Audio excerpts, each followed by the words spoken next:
G'day, May 40 here. So yesterday was about the first time I formulated many ideas on AI, and it was chiefly to just say that I was wrong. I didn't think AI was that significant, but I had no intent on paying much attention to it because so many smarter people than me already focus on it. It's like climate change. I'm not going to devote much of my life to studying climate change because thousands of smarter people are very well funded to study that topic. And so I just opted out of the whole AI discussion, and then DeepSeek hit over the weekend. And here's the summary of what happened with this Chinese app. It appears that a tiny Chinese app, DeepSeek, has created a more impressive, higher functioning form of AI than anything else we have seen to date, right? It is better than Grok. Apparently it is better than Gemini.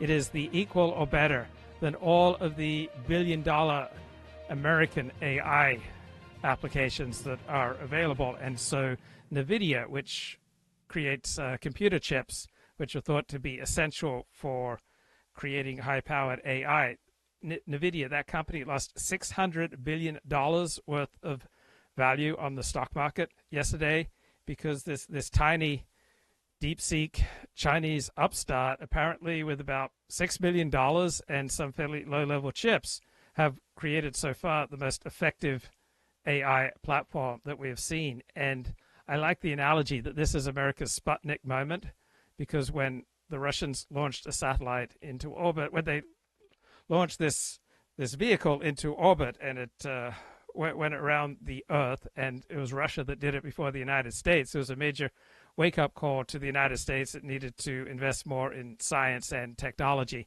And then eventually the United States kicked the Soviet Union's butt in that area.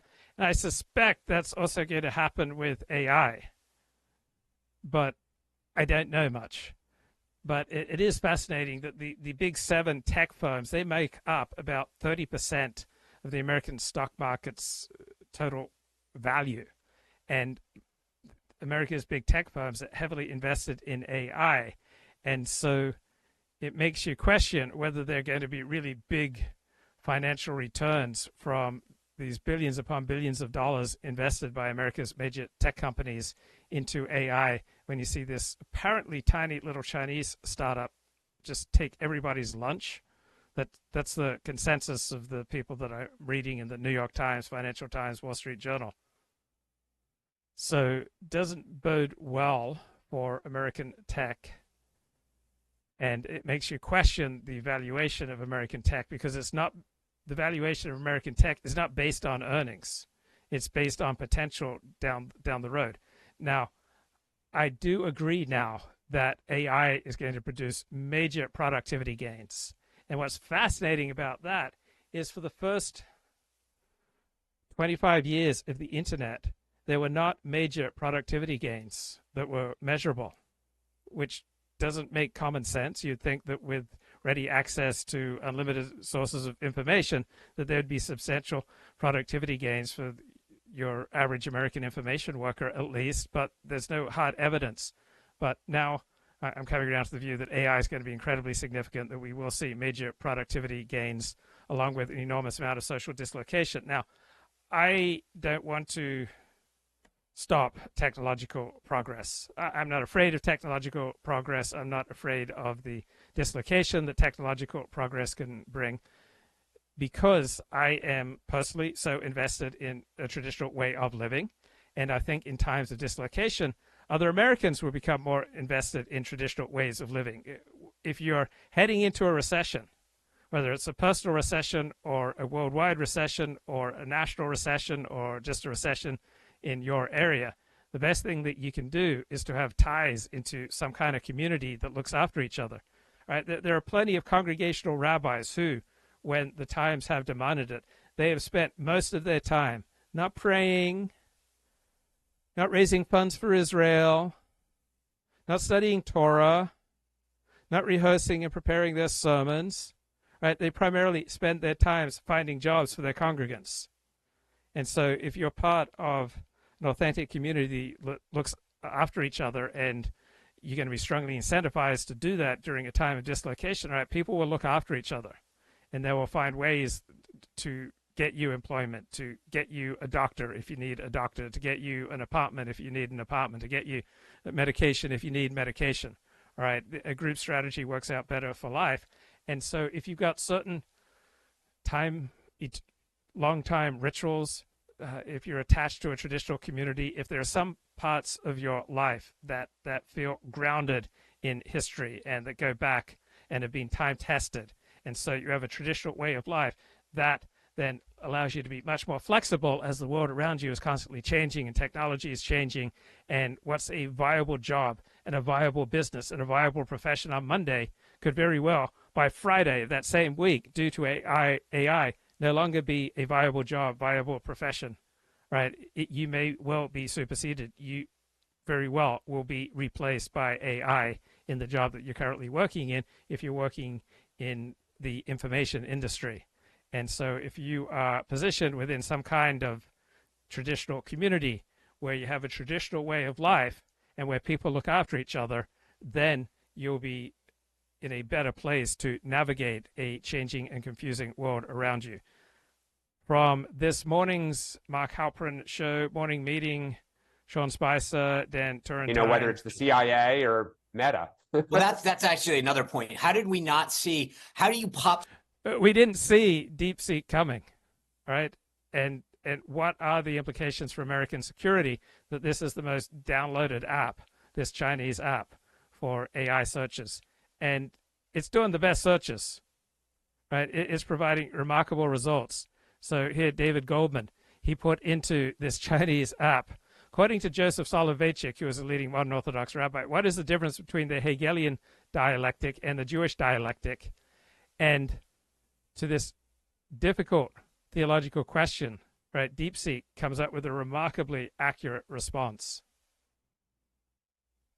So it's not only the best AI app, it's also kosher. Something about the App Store that no one in the Intel community knew.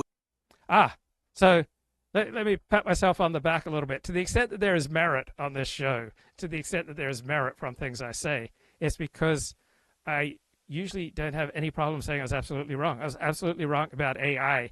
And did I droop when I said that? Did I just collapse into myself? Was my expression marred by anxiety and fear and confusion? Was I deeply disturbed? Was I torn up inside by the realization that I was wrong about something? No, it was absolutely effortless. So to the extent that I bring something of merit, it is that I don't have much attachment or pride with my opinions, and it's virtually effortless for me to say I was wrong. And I'm also not dedicated to any particular ideology. I'm not trying to shore up my credentials in Orthodox Judaism, or I'm not trying to show what a good conservative I am, or what a good libertarian I am, or what a good paleocon I am. I'm not doing this show to try to establish and burnish my credentials in any particular ideological perspective on the world. What I'm interested in is what is true. And if I find out that what I said yesterday wasn't true, then I'm quite happy to correct it. And I don't feel the need to be highly defended, right? I'm not trying to show you what a good person I am, what a great analyst I am, that I am undefeated, right? I'm not terribly invested in how you see me, and there's nothing that I'm seeking from you, aside from I hope that for some people on some occasions that I have some things to say that are useful. And beyond that, I'm not invested in anything from you, and I'm not invested in having you see me in any particular way. And so it's that very minimal level of tension and presentation and defense and delusional perspectives on my own brilliance. All right, I just not invested in trying to establish how right I am and avoiding how wrong I am. And so if I could just let go of all that nonsense, then maybe I'm a little bit more open to truth. Was coming, that doesn't really show well for your human sources in China. Well, look, it's pretty clear we have great sources in Russia. I mean, it's almost like we're sitting in the Kremlin and we seem to know what they're saying to each other at all times. It's also pretty clear the last 20 years we have terrible intelligence in China. Yeah, it's hard. By the way, one of the gentlemen, Mark, in the They chat, have great intelligence here. that NVIDIA confirmed in China confirmed that it's authenticity of the app. So if that's true, that speaks to the yeah, but they can't say how much was spent, the thing is, spent on it. This gets back to another comment I made a couple days ago, Mark, which is our lawmakers largely are in the Senate and not as much in the House anymore, but are like 80-year-old people who don't know how to use an iPhone, and we're going to rely on them to decide the rules and regulation for AI. Who was the member of Congress who said the internet was a series of tubes? Who was that? Now, one of the great was Orrin Hatch asking Mark Zuckerberg in a hearing about, if you don't charge for your service, then how do you make money? And he tries not to laugh. And he goes, advertising. All right, lots of stuff in the chat dropped since we convened. First, here's Pete Hegseth's newly released official photo, Secretary of Defense, for your viewing pleasure. And there you go. Sean, one word to describe the look on his face. One word. Badass. Dan. Constipated. That's what he said. All right, let's get something from Megyn Kelly here earlier today. Tulsi, maybe on a knife's edge. It may not, it's not guaranteed, in other words, and that there's some Republican rumblings that she might potentially not even get out of committee. And then over on RFKJ's side, we've seen hit piece after hit piece, starting with the big Wall Street Journal. Not surprisingly, they don't like him. The way that they're going after him, though, is to suggest he is making a lot of money by referrals to big law firms. He himself is a lawyer. That's how he's paid his bills for the past 40 years.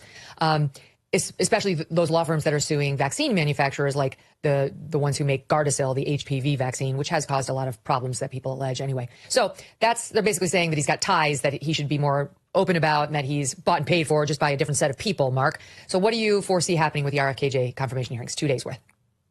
Well, every troubled nomination is troubled in its own way, right? And his is especially unusual because there's critics on the left, there's critics on the right. His cousin, Caroline Kennedy, just put out a long letter accusing him of all sorts of things, including some allegations that are at least new to me. I think that, what you found is what I found when I talked to him, what people who've let him speak for himself have found, which is he has a lot of interesting ideas with huge resonance amongst the American people. Just what he wants to do on health, we find on two-way, I find in talking to people around the country, has incredible resonance. And so I think that there aren't 50 votes for him, but there aren't 50 votes against him. And I think his nomination will hinge on, I think, what Pete Hegseth's nomination on. How does he do in the hearing? Does he come across in the hearing as a unique visionary who wants to make America healthy again? Or does he come across as a kook whose issue positions have something to offend everyone? I think if he comes in and testifies well, he'll make it. And I think if he doesn't, he won't. Dan, didn't we talk about this, or did I just read you read it on Twitter? But one of the things I remember you saying in one place or the other was that one of the things that really helped Pete Hegseth was the performance of the Democrats at the hearing. That if they had seemed more normal, perhaps his Republican support wouldn't have been so ardent and strong, but that they played a real hand in delivering him the win. Yes, absolutely. I mean, I thought some Democrats in that hearing, in the Hegseth hearing, completely embarrassed themselves and looked like a Saturday Night Live skit. And it really, I think, forced some Republicans who had concerns to ask themselves politically, do I want to be associated with that, or do I want to be associated with President Trump? And obviously, they made their decision. I think the interesting thing here is I think RFK Jr. will get some Democratic votes. In fact, he may need some Democratic votes. And it's going to be a fine line because I think some of the Democratic questions will be, for instance, he supposedly has talked the other day to some Democratic Senate staff that he is open to seizing patents held by pharmaceutical companies. Pharmaceutical companies and a lot of Republicans don't like that. He said certain things on abortion. So Democrats, I think, in this instance, may try to cause some mischief to try to drive a wedge between some Republicans and RFK Jr. I think that it's going to be interesting because there's no question, Mark, that there's a lot of dirt on RFKJ. You could go any one of a number of ways on this guy. This is like an Oppo research dream, I'm sure. Just because he's a Kennedy, he's lived a colorful life. There's no question in the women lane, in a lot of lanes, you could land some blows. But my overall feeling, and I think the feeling of a lot of people who are pro-Maha or Maha adjacent, or at least interested in what's happening over in that lane, is we don't care. We want somebody to get the bad food dyes out of the food, the things that have been banned out of our makeup for 30 years because they're carcinogens. We want somebody who's going to stop the revolving door at the FDA. So all these people are, telling us that OxyContin is not addictive because they want to land a job with the drug maker who makes that's the stuff we know he will fight. So I kind of approach this not the way So, great confrontation today between Stephen Miller and Jake Tapper of CNN. So let's get jobs many Americans do not want to do. So how does President Trump make sure that the effort to...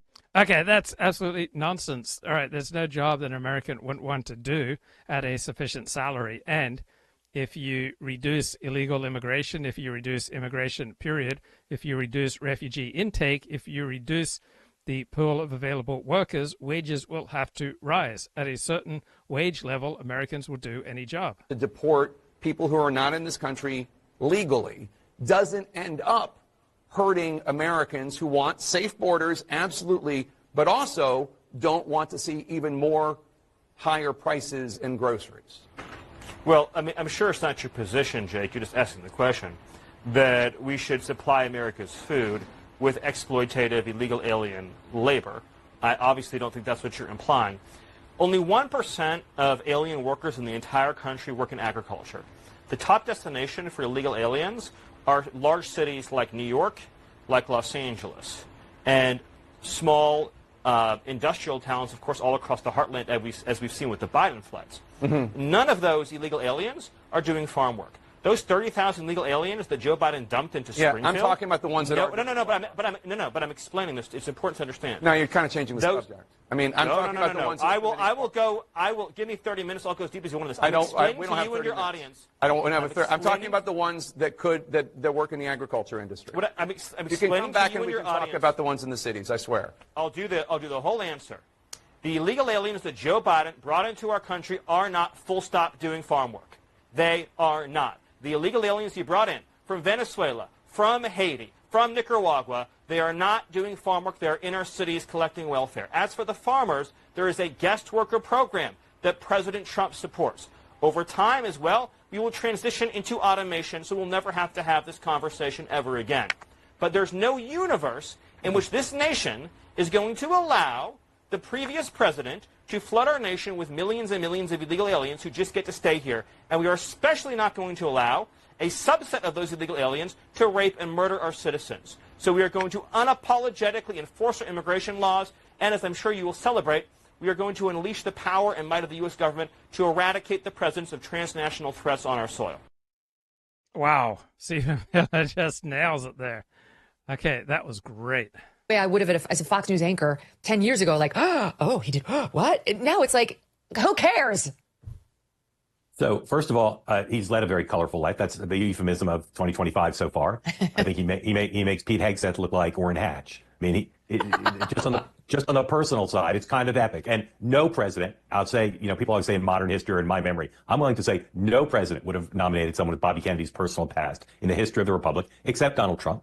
And Donald Trump has, as you know, warmly embraced Maha and some of these issues, not just as good politics, but I think it's something that's really gotten to President Trump and the people around him. So on the issue of substance, on personal stuff, disqualifying under normal circumstances, again, if he can focus on health, I think he can do well. I think it's the policy positions that are going to be equally problematic. As Dan suggested, there are some Democrats who won't vote for him on policy grounds. There's some Republicans who might not vote for him on policy grounds. It's very difficult to be confirmed winning votes from both parties. Right. I am not a fan of RFK Jr. I'm not a fan of any of the Trump appointees in the field of health. That add up to your margin of victory. It just doesn't happen very much in our polarized times. So if Dan's right, and he does need Democrat votes to be confirmed, it's going to be dicey. I'll say again, if he can emphasize the issues that tens of millions of people find attractive, that he espouses as much as anyone, I'll say this again in hyperbolic terms, more than anyone in American history. He has shed a light on these issues about which many people, including parents, are so passionate, but he's got to make the confirmation about that rather than some of the other issues that are big strikes against him. Because let's face it, Trump, Dan, didn't have some love for Robert F. Kennedy Jr. He wasn't like, God, I've got to have that guy. He went to him. That happened because RFKJ had something to bring to the table. He'd already been building a movement, which wasn't exactly labeled Maha yet. That hadn't yet happened. But he spent his whole life in the public health field just as a lawyer. He's not a doctor, but as a lawyer. And he's been arguing these issues. Yes, vaccines, but it goes well beyond vaccines, what he's tried to do, cleaning up the waters, cleaning up the air. And so that's one of the reasons why so many people, including Nicole Shanahan, his running mate, were attracted to him, even though by any measure he's a little out there. But that's why Trump went to him. That's why I think he's going to get through. It's why people are going to overlook these oddities that would normally tank any nominee. Megan, I totally agree with you. I mean, we hear it on our show all the time. People who voted for him or were going to vote for him love RFK. They believe in what he advocates. They believe in what he has to say. To Mark's point, he's unearthed and championed issues that at one point were fringe that, on his way out the door, the Biden administration got rid of the red dye, right? I mean, I don't think that happens if not for RFK. And one of the things that the Democratic Party has to do is figure out how to win back the RFK vote. We drove him out of the party. We told a lot of his voters, you're kooky. You're a conspiracy theorist. There's no place for you. Trump opened his arms, listened to what he had to say, gave it, some added heft, and here he is. And so that's why I do think there are smart Democrats who will vote for him to try to hug what he stands for and his voters. The thing, if you look at the Maha community, it's huge, and I'm putting a lot of things in there, but it's like all of it, from Outlived to Andrew Huberman to all this activity on X that talks about your workout routine, your sleep routine, your food routine is big. I follow all these people, big. It's just a very large community that has a lot of, they're counting on him to make some changes for people who cannot or choose not to spend their lives following these accounts and worrying about the latest supplement they should take or way they should be, eating, to just make it a lot easier for people, especially moms and dads trying to help their children live well. And that's how I see him. He'll be the most visible face trying to help those kids. And this is the letter that you referenced, Mark. I'll read you in part what this is, because we're going to hear a lot about it tomorrow. So the Washington Post has got its hands on a letter that Caroline Kennedy, the daughter of JFK, who, yes, would be a first cousin to RFK Jr., has written to the senators, the Democratic senators, I guess, or maybe all the senators, such as lawmakers, ahead of his confirmation hearings. They say she warned the senators about him calling her cousin a predator whose victims have ranged from family members to the parents of sick children. They say she alleges that he is addicted to attention and power. I mean, grab a number in Washington, has given hypocritical advice by discouraging parents from vaccinating their children while vaccinating his own children. He's quite open about that fact, actually. She alleged that his crusade against vaccination has also served to enrich him. That's potentially a reference to that law firm relationship and him getting, referral fees for these law firms that are suing big vaccine makers in some cases. She writes, I have known Bobby my whole life. We grew up together. It's no surprise that he keeps birds of prey as pets, because he himself is a predator. And this is low. She goes on to claim that through the strength of his personality, other family members followed Kennedy Jr. down the path of drug addiction. This is ridiculous, you guys. Did JFK follow RFK Jr. down the path of addiction with all of his pills and his medical problems? Like, he's the first Kennedy to invent addiction. I mean, there's long problems written about with his mom, his Uncle Ted, who killed a woman in Chappaquiddick. Like, what is she trying to blame it all with RFKJ as the source of the Kennedy addiction problem? His basement. Yeah, not a particularly strong attack there by another Kennedy. The first half hour, and he mentioned this nutcase who was out there last night comparing the Republicans and the immigration sweep to the Nazis and the Holocaust. Do we have that, you guys? Let's watch. Defeating the Jews of Europe, who they viewed as subhuman, was a question of good conquering evil, which conditioned millions of Germans to celebrate Hitler and turn a blind eye to his brutality. If that sounds vaguely familiar, that's because it is.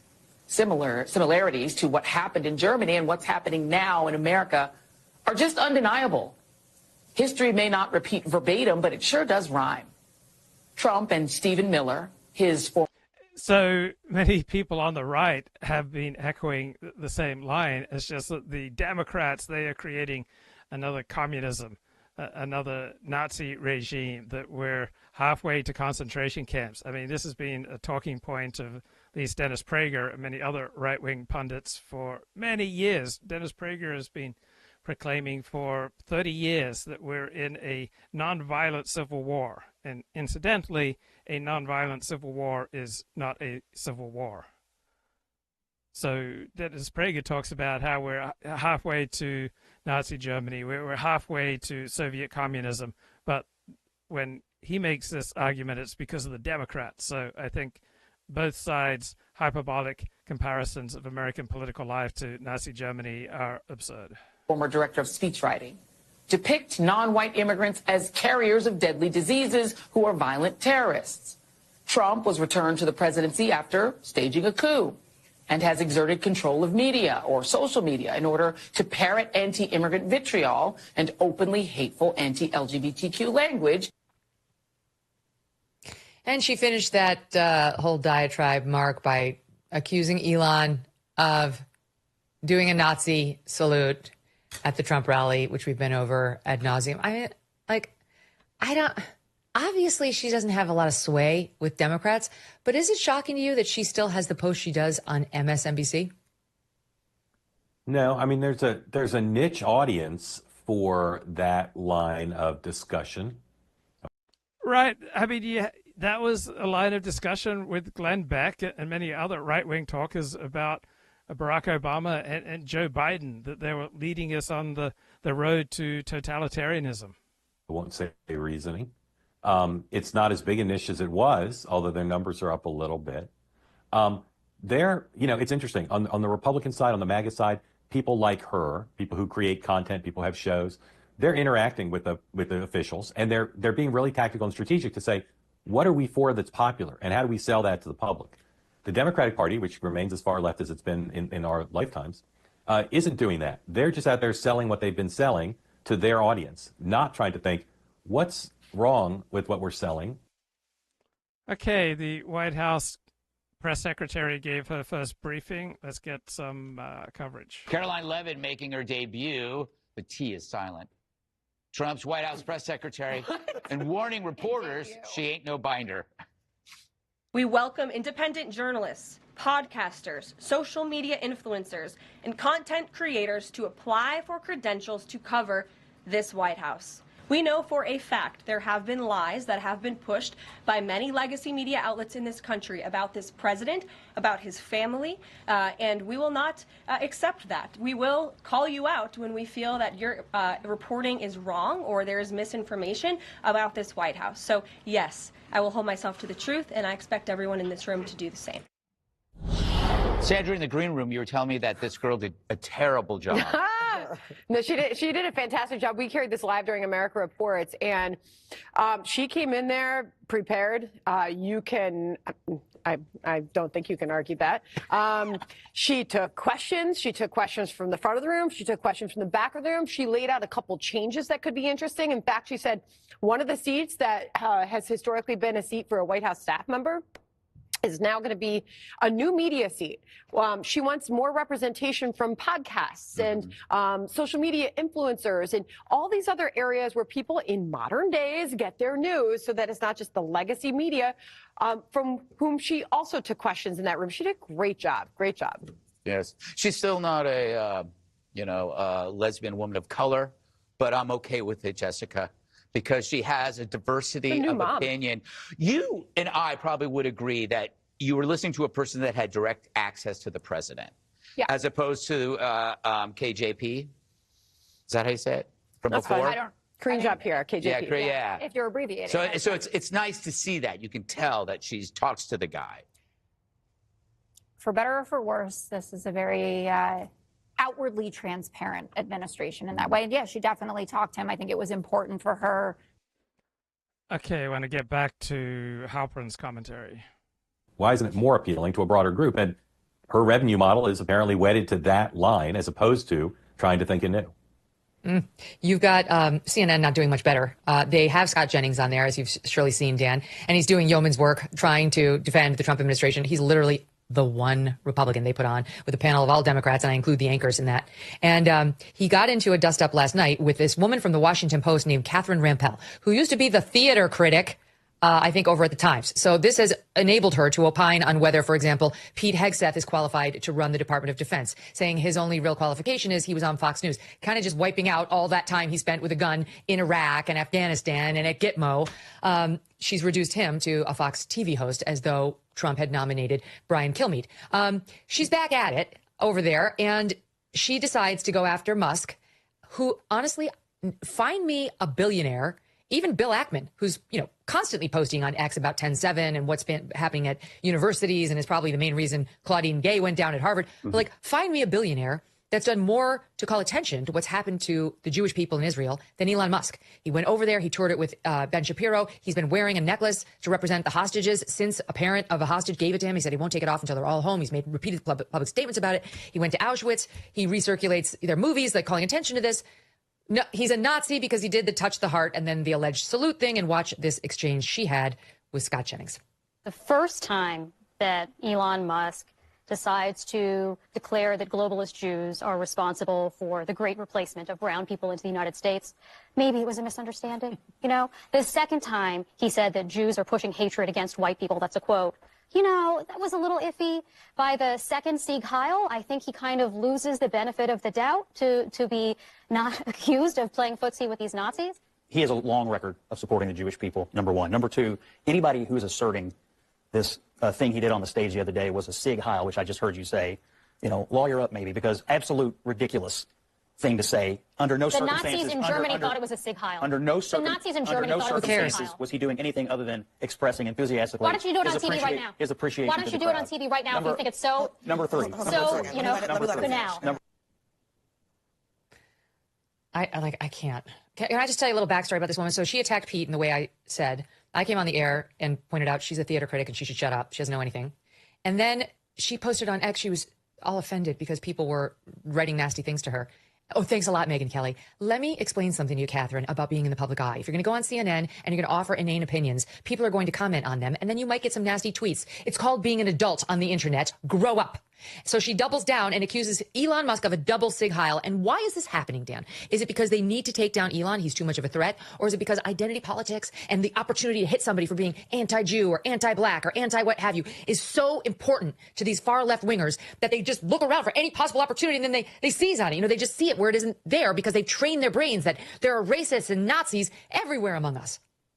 Yeah, that clip was embarrassing and ridiculous. And I think, look, the frustrating thing as a Democrat is, one, there is some data that the country is not comfortable with, like, business titans in government because they don't necessarily think they're there because they're, you know, completely patriotic and philanthropic. They think there might be in there to pad the bottom line, and it's in their, you know, business interest. You lose all credibility to start making those arguments, or people won't hear them when you start calling them a Nazi and you start, you know, kind of focusing on a hand gesture on the stage. Now, if he did it every time he spoke and he ended every, you know, meeting like that, okay, different conversation. But as Scott said, to no one's knowledge, is he a Nazi or espouse, you know, hate the Jewish people, or he's a bad Nazi. Right. He's a Nazi. He's very bad at it. This is not how it's done, Elon. You do not express love for the Jewish people. You do not lament their hostage taking. You do not go pay homage at Auschwitz to those killed in the Holocaust. It's not a thing. That you're doing it all wrong. It's crazy. And I just, again, the party doesn't know where to go. I guess it's like trying to, you know, develop new muscles in your body. The old muscles sometimes kick in early on, and it's calling somebody a Nazi or, you know, doesn't support democracy has been kind of in vogue, sadly, in my opinion, in the last, you know, 4 or 5 months in the party. So it's maddening because, again, there is, and it is fundamentally American, we're somewhat distrustful of powerful people. I think that has served our country well. And so, you know, I happen to believe that Elon Musk, probably as he pokes around the government, is keeping an eye on one of his 5 businesses and thinking, like, is there opportunities here? And so, you know, that is probably a better line of questioning. And you might have to hold your powder dry until there's, you know, some good examples. But yes, it's embarrassing. Can I ask you about that, Mark? Yeah, go ahead. Yeah. I have a very high tolerance for crocodile tears because I've watched them shed by both parties throughout my career. But I thought back after this made-up controversy over Elon Musk's exuberant physical action, which you can find pictures of many Democrats doing, to the controversy over the joke told about Puerto Rico at the Madison Square Garden rally. And for 5 days, the Democrats told us in the media that this was going to cost Donald Trump the election. And it's hard to imagine. I can't look into the soul of others. It's hard to imagine that there was really any Democrat actually outraged by the joke. These are crocodile tears, and they're dangerous for a party trying to rebuild itself. Because if they think that the way to identify with the real lives of real people is to accuse Elon Musk of being kind of the Maxwell Smart of Nazis, like so bumbling that he's doing a version of their salute in front of people, I just find it really unfortunate. And again, it's testament to, as Dan said, their reflexes are to criticize Donald Trump and everyone around him in personal terms. There are things to criticize, but to make up an accusation like this, it's very strange and unfortunate. Undermines your but it's credibility. Par for the course. All right. Tucker Carlson had Matt Taibbi on all the top secret information that Trump will be releasing and what Trump should declassify next. In a lot of places around the world. And like, what are they doing? What are they doing? What was their relation to the Wuhan Institute also? I mean, I think those are all important questions, like both the bioweapons and, you know, the relation to the pandemic. But the thing is about these pardons, they're a mistake. If you want to know what's happening. They just made it a lot easier for us to find out. How? Because now, once the pardon's delivered, the person can't plead the fifth. If they're brought before a grand jury, they can't take the fifth anymore. If they're brought before a congressional committee, they can't invoke their right against self-incrimination. So they have to say something. And this is what's so interesting, because I've been talking to criminal defense attorneys, people who are former Senate investigators, some current Senate investigators, and they all kind of said the same thing. It's so illogical to give somebody a pardon if you're trying to cover up things, that the only reason you would really do it is if there's very serious crimes involved, right? So that's a red flag for us. When we see somebody getting a pardon, we think, well, why would they do that unless there's something really bad there, right? Yes. So either it's a mistake where they just stupidly made it easier for everybody to investigate, or there's something we don't know about that is interesting. Well, it's such a profound thing to do. I mean, if somebody said to you, Matt, would you accept a pardon? You would say, well, why would I need a pardon? No, I mean... So there were some wacky things during this conversation. Here, just 30 seconds. A lot of it. Frank Church, sadly, got incredibly fast-developing cancer, I noticed. Did he? Yes, he did. He did, kind of like Jack Ruby-style cancer, Hugo Chavez-style cancer. It's interesting. Huh. I did not know that. Yeah, couldn't treat it. He died. Sad. Sorry. No, it's all right. I mean, look, it's hard not to think. I never thought this way until like a year ago, maybe a year and a half ago. I'm like, oh, no, I did not think this way. I attacked anyone who did. Right. Yeah. A lot of it. Frank Church, sadly, got... But Tucker says that his father and people around his father thought this way. But Frank Church, of the Church Committee fame that investigated the CIA, he died of pancreatic cancer. I mean, can you give someone pancreatic cancer? Is that even possible? So it just seems a little bit fanciful. Just seems a little bit much. All right, this is Curt Mills. He is the editor of the American Conservative magazine, and he's talking here about a concerted attack on isolationists in the Trump administration, coming mainly from the pro-Israel crowd. Me that over 20 years after the Iraq War, its architects and supporters are still not fully in control of America's foreign policy, but certainly influential in it. And it's shocking to me that 2 months after Trump's landslide victory, a race in which he ran against the neocons are still brazen enough to try and influence and sabotage his nominations.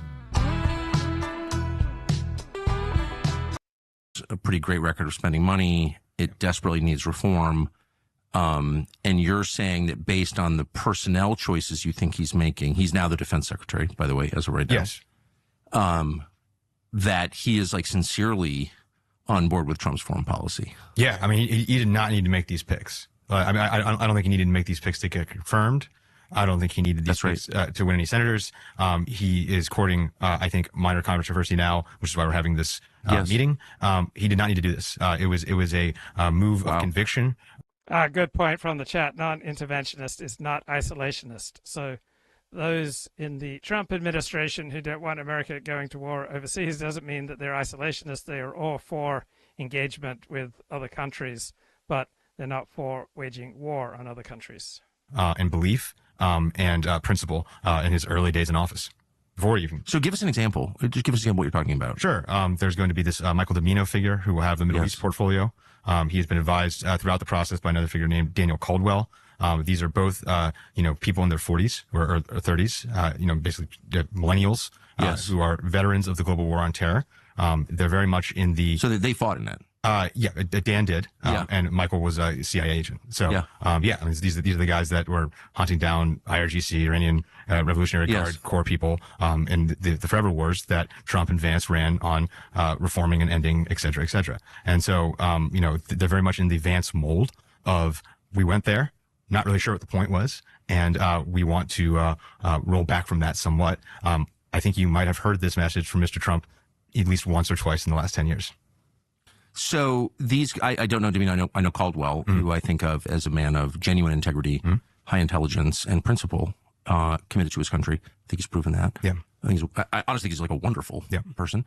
But he's being attacked by people who never served with a long, unbroken track record of destroying America as somehow anti-American. Yeah. How does this work? Yeah, I mean, I think that the tactics are pretty clear. So no one reads anything. So those who are opposed to America waging war on Iran are getting tarred as anti-American and anti-Semitic and anti-Israel.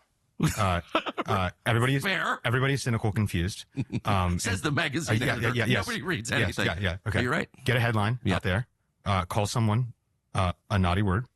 Say they're anti a country, or they are radical. If anyone sues this publication, it will take years and years and years, and hope that some club member at Mar-a-Lago hands this to President Trump and tries to trick him and thinks that Mr. Trump is a stupid man. And this is the approach, and this is what they were trying to do. That's exactly. And it is a cyclone. I mean, the word has been abused by the Democrats. They've done this to me. Yes. Yeah, but this is actual disinformation. Yes. I hate to use the word, but what are the publications? Who are the people involved in this campaign of lies? Okay. I mean, I'm not familiar, and I don't know any of the people over there personally, but the big story that's going around on both DeMino and I believe Caldwell is from Jewish Insider. And again, no one really wants to be attacked by something called Jewish Insider. It doesn't sound very fun. And so they are running headlines against people, and they are attacking them. And what they do is they don't say anything that is per se inaccurate, but they totally strip the context for everything. So let's go one by one. Do you know DeMino? Just by correspondence. Okay. And what's yours? Is this a radical figure, anti-American figure? No, this is somebody who wants to pull back, I would say moderately from the Middle East, which I think at this point is basically bipartisan outside of the radicals within Washington, D.C. and the Beltway. Oh my God, America pulled back moderately from the Middle East. That's horrifying. How anti-Israel, anti-Semitic can you get? Okay, I think that's a fair assessment. So the people who want to continue what we're doing at unsustainable cost, being a bankrupt country, by the way, sending aid to countries that are not bankrupt, those are the radicals, I think it's fair to say. So what are they saying about DeMino in this hit piece? They are trying to make the reader jump to the conclusion that he is anti-Israeli, that he is pro-Iranian. He's pro-Iranian? Pro-Iranian. Okay. He is somehow pro-radical Islam. There's a tension here. I mean, so first, the relationship between the President of the United States and the Prime Minister of Israel is extremely unclear. Yes. Yes. I don't think maybe only the two of them know. They have disagreed. So I am noticing that the most fervent pro-Israel and pro-Trump people are uncomfortable with the opening days of the Trump regime. They're uncomfortable with the deal that Israel reached with Hamas. They're concerned that Donald Trump won't support an attack on the head of the snake, as they will call it, meaning going to war with Iran. Okay, this looks like a little interesting tidbit from... Wear a leash off air. I do. Me and Larry. He loves it. All right, we got a bird bandit in Jersey. Police on the hunt for this crook who smashed and grabbed a parrot from a local pet shop. Wasn't just any parrot. This thing was a $7,000 African gray parrot. Wow. He's the most illegally trafficked bird in the world, these African gray parrots. They live 40 to 60 years, very rare. Big black market pet trade, though. If you have any information, call the... Okay, that's great. Since at least 2020 over the election, but they probably disagreed beforehand over strikes in Iran. The last time you and I spoke publicly was over the Self-Deport. Yes, different groups have different interests. Different politicians have different interests. The Prime Minister of Israel and the President of the United States have different interests. Ergo, there are going to be tensions, and there are going to be disagreements, and there's going to be clashes. Money strike in January of 2020. And there, since then, reporting in the last 5 years has come out that the two of them disagreed over that. Trump felt that the Israelis didn't do their part, et cetera, et cetera, et cetera. So for years, for at least half a decade, the well has been poisoned between Trump and Netanyahu. Doesn't mean the relationship is done, but there's been an atmosphere of mistrust. And well, he's had that. I've watched closely, and so let's get a burst of the news here. The Senate considers President Trump's contention that regaining control of the Panama Canal is, in fact, vital for national security. And in our Common Ground segment, the bipartisan effort to get more help for the families of first responders suffering with job-related cancers.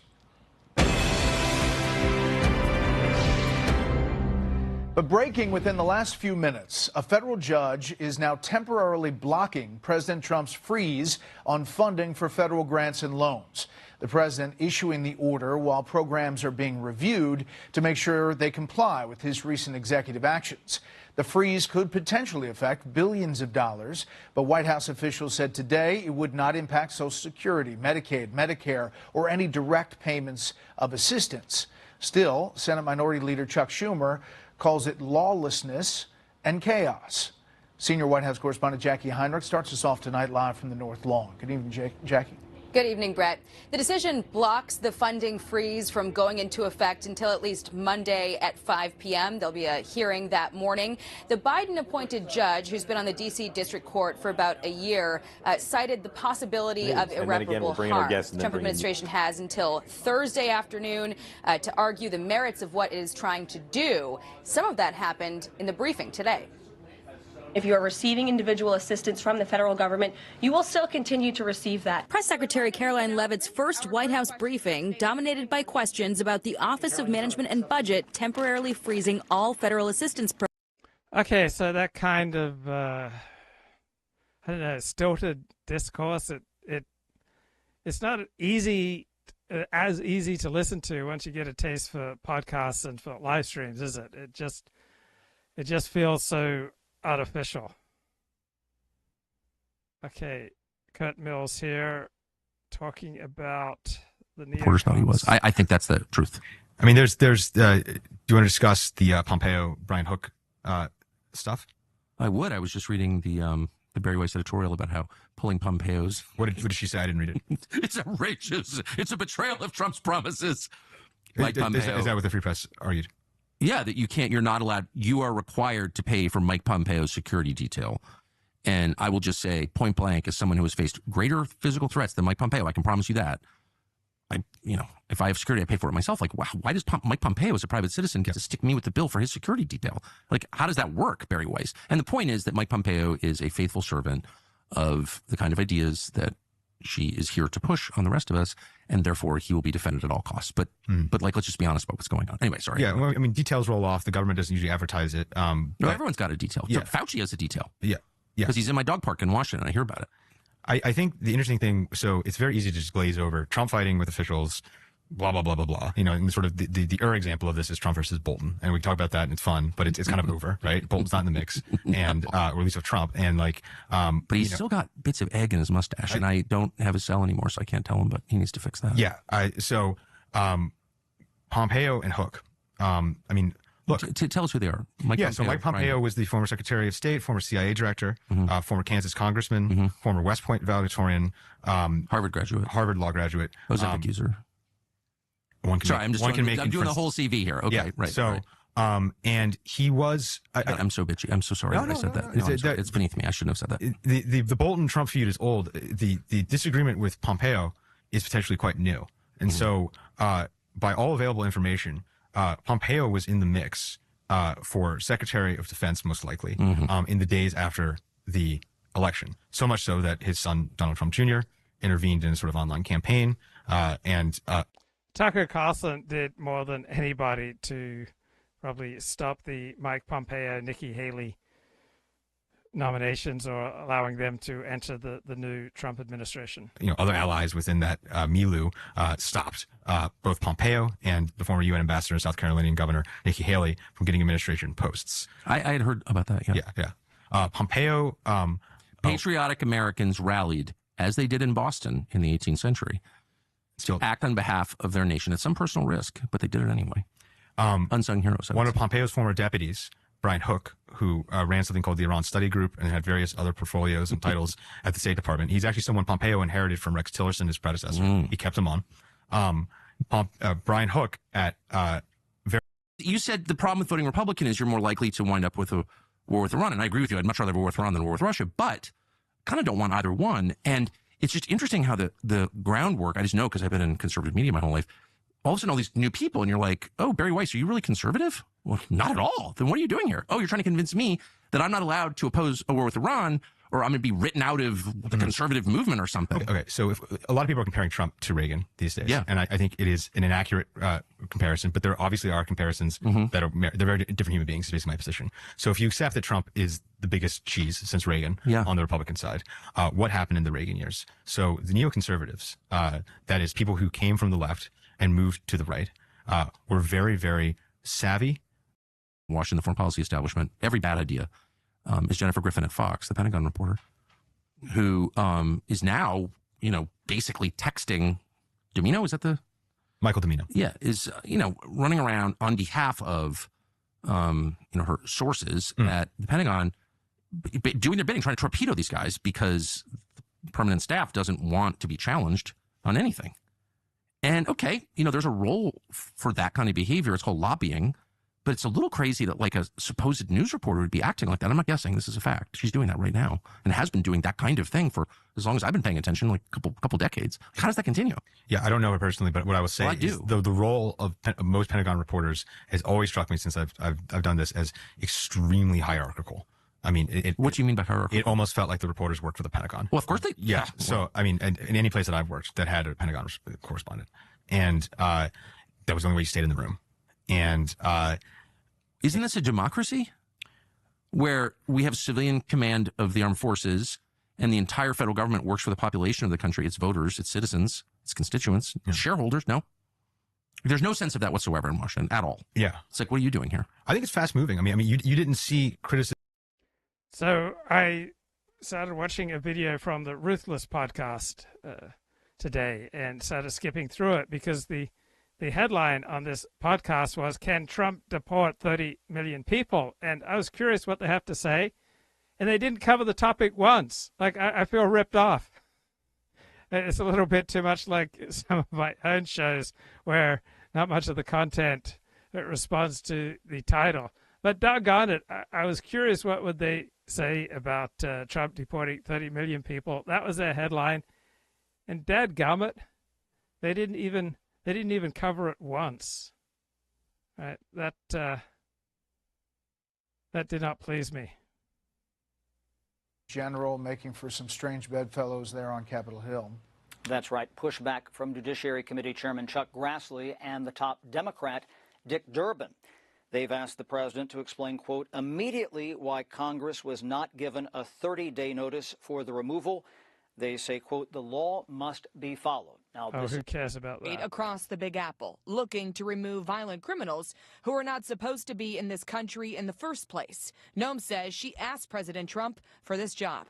I said I would like to be the Secretary of Homeland Security, sir, because it's your #1 priority. This was a multi-agency effort that ended in several arrests, including this Venezuelan illegal migrant who sources say is part of the South American gang Tren de Aragua, taken in on kidnapping, assault, and burglary charges.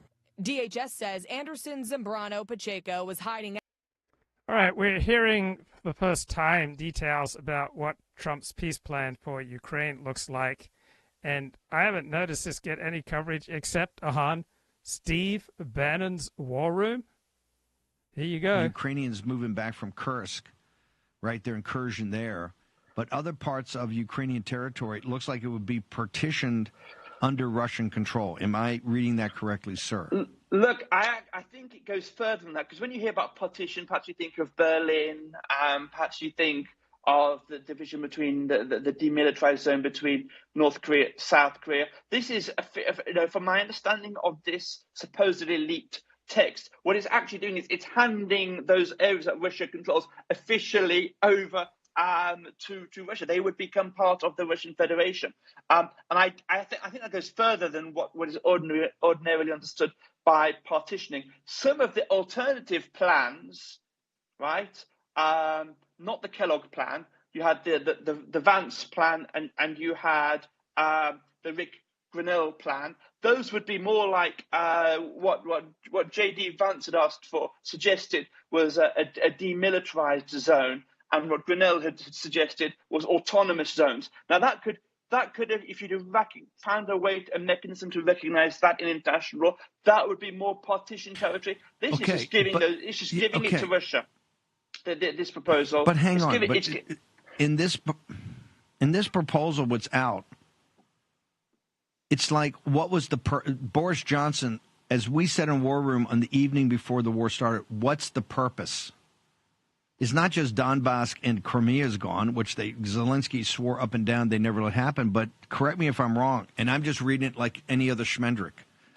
But it looks like other territories historically where the Russian army goes, they kind of stay for a while. Like in Eastern Europe, I don't know, for 50 years until the fall of the Berlin Wall. And I don't care how many Czech revolts and how many Hungarian revolts you had.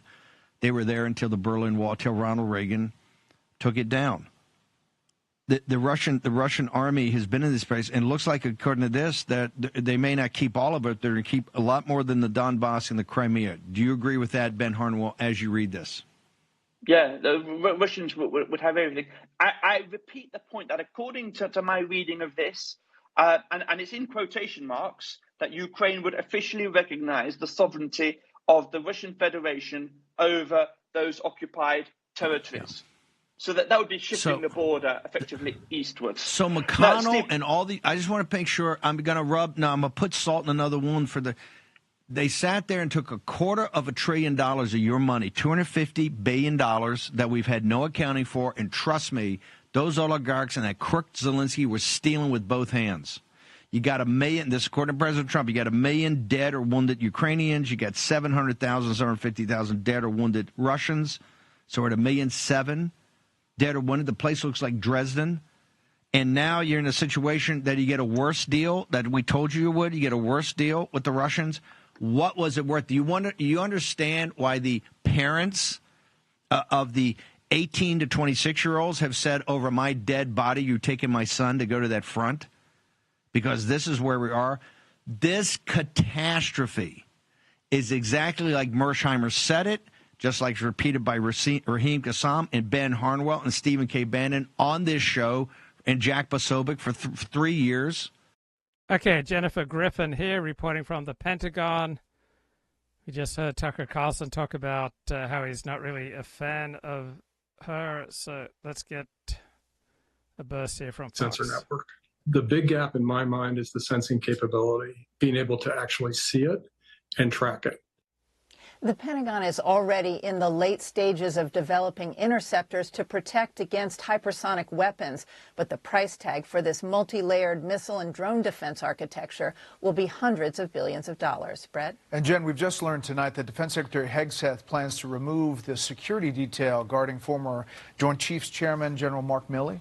That's right. Secretary Hegseth has decided on his second day to immediately pull General Milley's security detail, though multiple threats on his life remain. Caroline Leavitt was asked today if the president would take responsibility if anything happened to those whose security he's pulled. The president has said former government officials can't have security forever. Hegseth also ordered a second Milley Army portrait removed from the Army halls and ordered the new acting inspector general to conduct a review board to potentially strip General Milley of a star in retirement for, quote, undermining the chain of command. Okay, Donald Trump not messing around this time around. Oh, just a golden moment here with Alexandria Ocasio-Cortez having a meltdown on transgender stuff. Come on, where's the bloody link here? Come on, guys. Additionally, Ms. Navaroli, are you familiar with the account Libs of TikTok? I have heard of it from the news, yes. Mr. Roth, are you familiar with this account? Yes, ma'am, I am. Are you aware that from August 11th to August 16th, that account posted false information about Boston Children's Hospital, claiming that they were providing hysterectomies to children? Yes, I am aware of that and other claims from the account. And are you aware that this lie was then circulated by other prominent far-right influencers? Yes. And are you aware that all these claims, which I have reiterated were false, culminated in a real-life harassment and ultimately a bomb threat to the Boston Children's Hospital? Yes, I am aware. And this account is still on that platform today, isn't it? Regrettably, yes, it is. Despite inspiring a bomb threat due to the right-wing incitement of violence against trans Americans in this country, because they cannot let go of this obsession with fixating violence and inciting violence against trans and LGBT people, in addition to immigrants, in addition to women of color.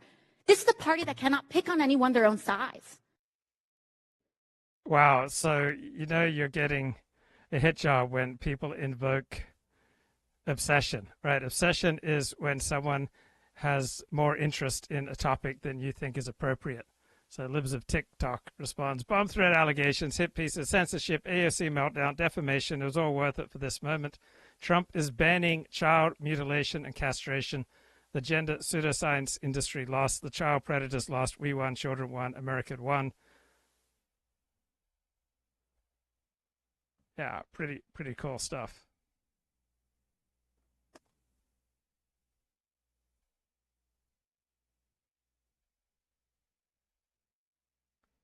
Okay, some good moments in this Matt Taibbi conversation with Tucker Carlson today. It's setting the stage for, kind of a second church committee hearings era. And that was a great moment in American history. Once every 50 years. Right. We find out what they're doing with their black budgets. Yeah. And really, in the mid-'70s, who would have known, right, that we were doing such an incredibly wide-ranging, list of horrible, stupid things, from, trying to murder Castro with exploding seashells, to spying on Martin Luther King Jr., to trying to, leak news about mistresses of civil rights leaders. I mean, the list went on and on and on, and we only found out about it because they went too far. Right. And now suddenly people in the Senate had a hammer to start looking into this direction, and it all came out. Well, not all of it, but a lot of it came out. A lot of it. Frank Church sadly got incredibly fast developing cancer, I noticed. Did he? Yes, he did. He did, kind of like Jack Ruby style cancer, Hugo Chavez style cancer. It's interesting. Huh. I did not know that. Yeah, couldn't treat it. He died. Sad. So I would say the odds that what Tucker is implying, that nefarious forces within America's intelligence agency gave these people cancer, I'd say the odds are probably 1,000 to 1 against. Sorry. No, it's all right. I mean, look, it's hard not to think. I never thought this way until like a year ago, maybe a year and a half ago. I'm like, oh, not only did I not think this way, I attacked anyone who did. Right. Yeah. But can I say one thing that I've noticed now that I'm in middle age? Is Tucker used to be passionately against this type of conspiracy thinking. Right. That was his modus operandi for his first 2 decades in public life. That all my life, the older guys I've known, like you go on duck hunting trips or whatever in Washington, where I lived, like with my dad and his friends or whatever, and the guys who were in their 50s and 60s all thought this way. They all thought this way, after like a life. Do you think that's true, or do you think he's looking back and shading his memories to favor his current views? Time of government service as an operations officer, whatever you're doing, right? Right. They all had this mindset. And I remember sitting like in a duck blind thinking, these guys are fucking crazy. They're all nuts. What I didn't realize was there's a reason that people become more open to these sorts of explanations the more they see. Of course, and maybe right? Yeah. I don't know why I didn't get that. Yeah, well, it's probably just our generation that thought the Schoolhouse Rock thing was true. I mean, right? It's so true. Because we grew up with All the President's Men and After the Church Committee, so we thought it had come out. The good guys won. There's transparency. We have the Freedom of Information Act. We can find everything out. No, right? It turns out no, right? No, I never thought of Schoolhouse Rock and All the President's Men as sophisticated propaganda put there by the intel agencies, but I think you're right. Whether whoever did it, it was effective. Want to hear something creepy? You are being bought and sold every day. Okay.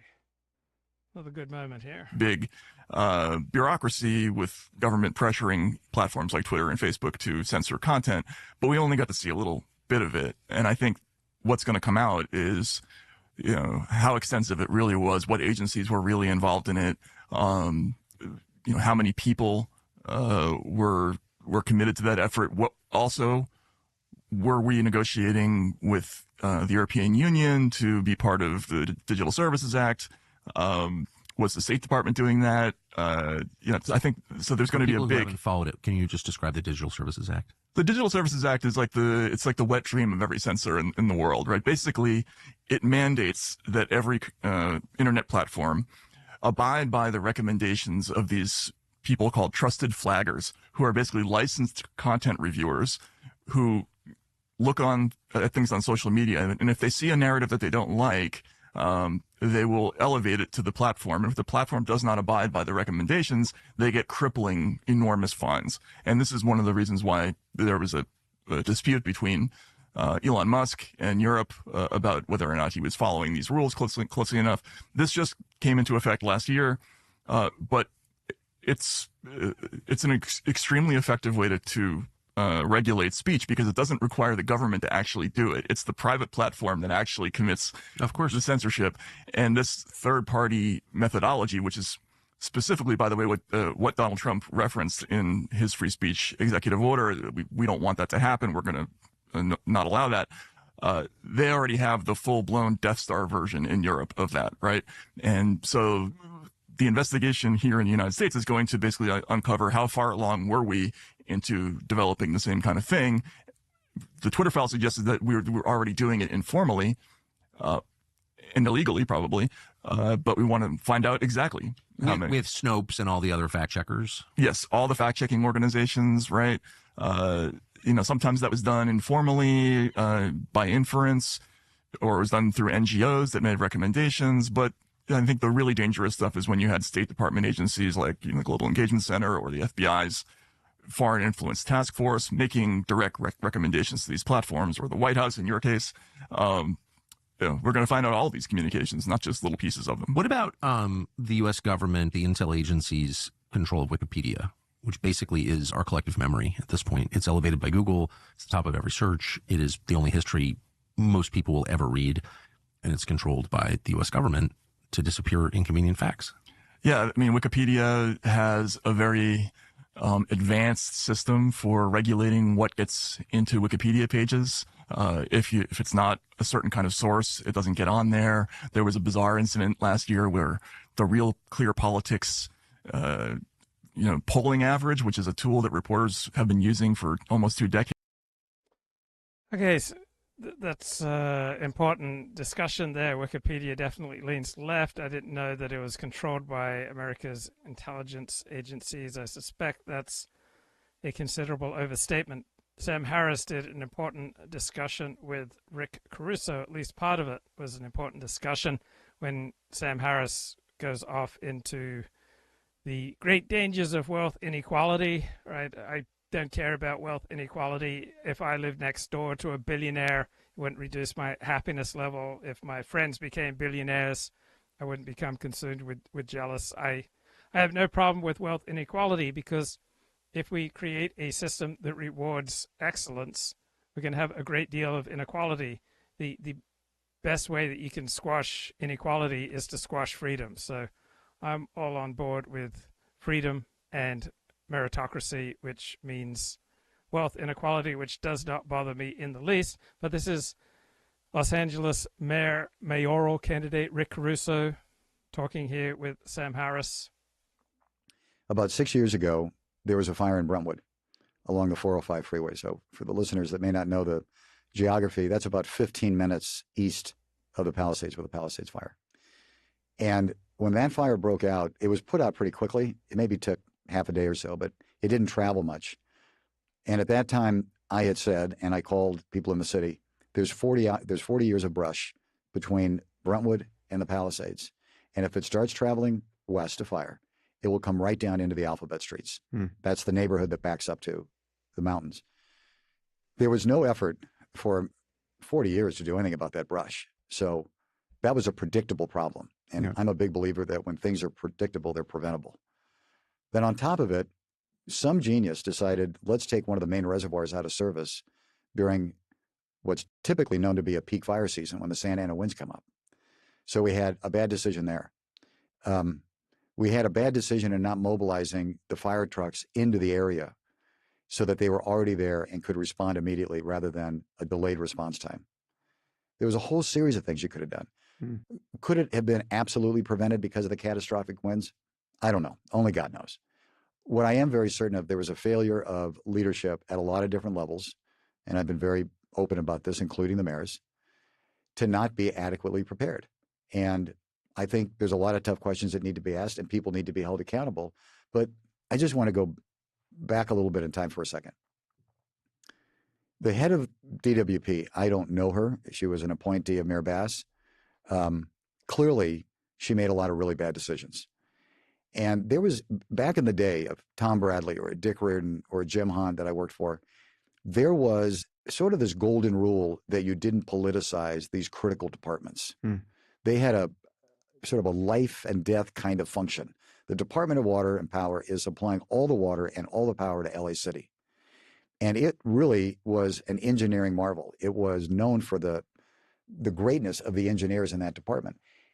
And as long as I was there for 13 years, the head of that department always was an engineer that came up through the ranks so that they really understood. So this guy, Rick Caruso, he's likely LA's next mayor or perhaps California's next governor. The system. That broke down some years ago with Garcetti. And the head of that department became more of a political person. And I think that's just a mistake. And we're paying for that mistake and a lot of others. So yes, I do think a lot of things could have been done better. And people are paying the ultimate price for it. A lot of people lost their lives, 28 people now between Palisades and Altadena, and lost their homes, thousands of homes. Yeah, just to remind people, I think we're up to over 12,000 structures. I think burned? it's 15,000 now. I read. Okay. It's massive amount of buildings. Yeah. So given your experience at DWP, what do you make of the fact that it was either a lack of water or water pressure throughout the city at a certain point? I mean, clearly there has to be some way to modernize our infrastructure such that wouldn't happen. Well, there's no doubt. But again, the one main reservoir, I think it was like over 1.5 million gallons or something, that was empty for repairs. So that was one of the main problems. The other two reservoirs that are smaller weren't being replenished with water quick enough. Now, part of that, in fairness, is the amount of water that was being used. But had the other reservoir been as a backup, it would have kept it. So the fire hydrants are all gravity flow. There's no pumps pumping the water out. And I think it was about 10 o'clock I got the call because we had one of our senior people up there embedded because we were obviously worried about our downtown that we built. And he called me I think it was about 10 o'clock and said, we ran out of water. And I said, that's impossible. How do you run out of water? I was at DWP a long time. People have been in the city a long time. When was the last time you heard about running out of water? And we've had some big fires. This is one of the biggest, but we've had some big fires. And I'll give you an answer to it. In 1961, this same problem happened, the Bel Air fire. And that makes this all the worse, is that we had a situation in 61 where some of the hydrants ran dry, and we didn't do everything we could to fix it and prevent it from ever happening again. Yeah, I know a guy in the Palisades who was very close to where the fire started. I mean, this was just a little fire up near the Highlands. Right. And when he told me, and so I have this is, I guess, some form of journalism here. I'm talking to the homeowner who's telling me what his experience was when the fire department showed up at his house to fight the fire near his house. The hydrant closest to his house didn't produce water. So I haven't heard that. That's crazy. That's completely bonkers. Well, I mean, because there was no pull on the system at that point, presumably. Yeah. There was nothing. Yeah. Okay. So, but this goes back when you're the mayor or the head of an organization, and you know you have a potential crisis coming. Wouldn't you bring every one of your department heads in and say, "Run me through your protocols. Tell me what your plan is, and whatever your plan is, multiply it times 2, so nothing bad happens, right?"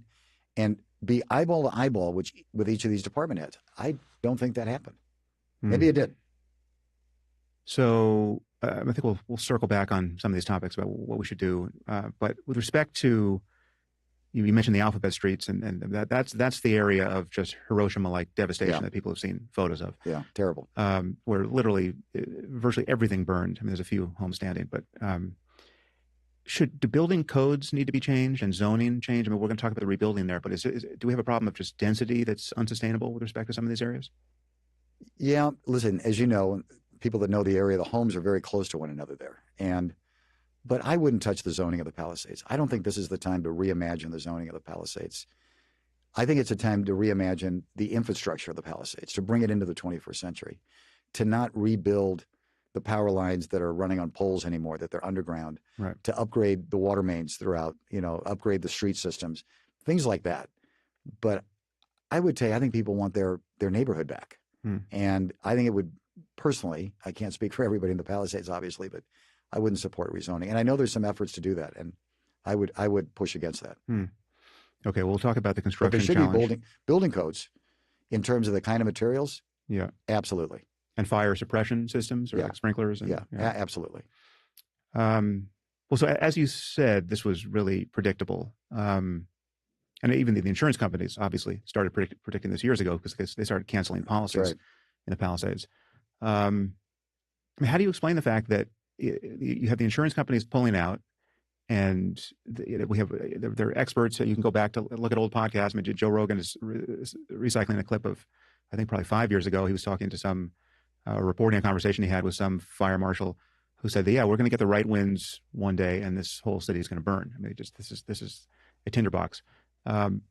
Given that people are anticipating this, what do you make of the fact that more wasn't done to prepare?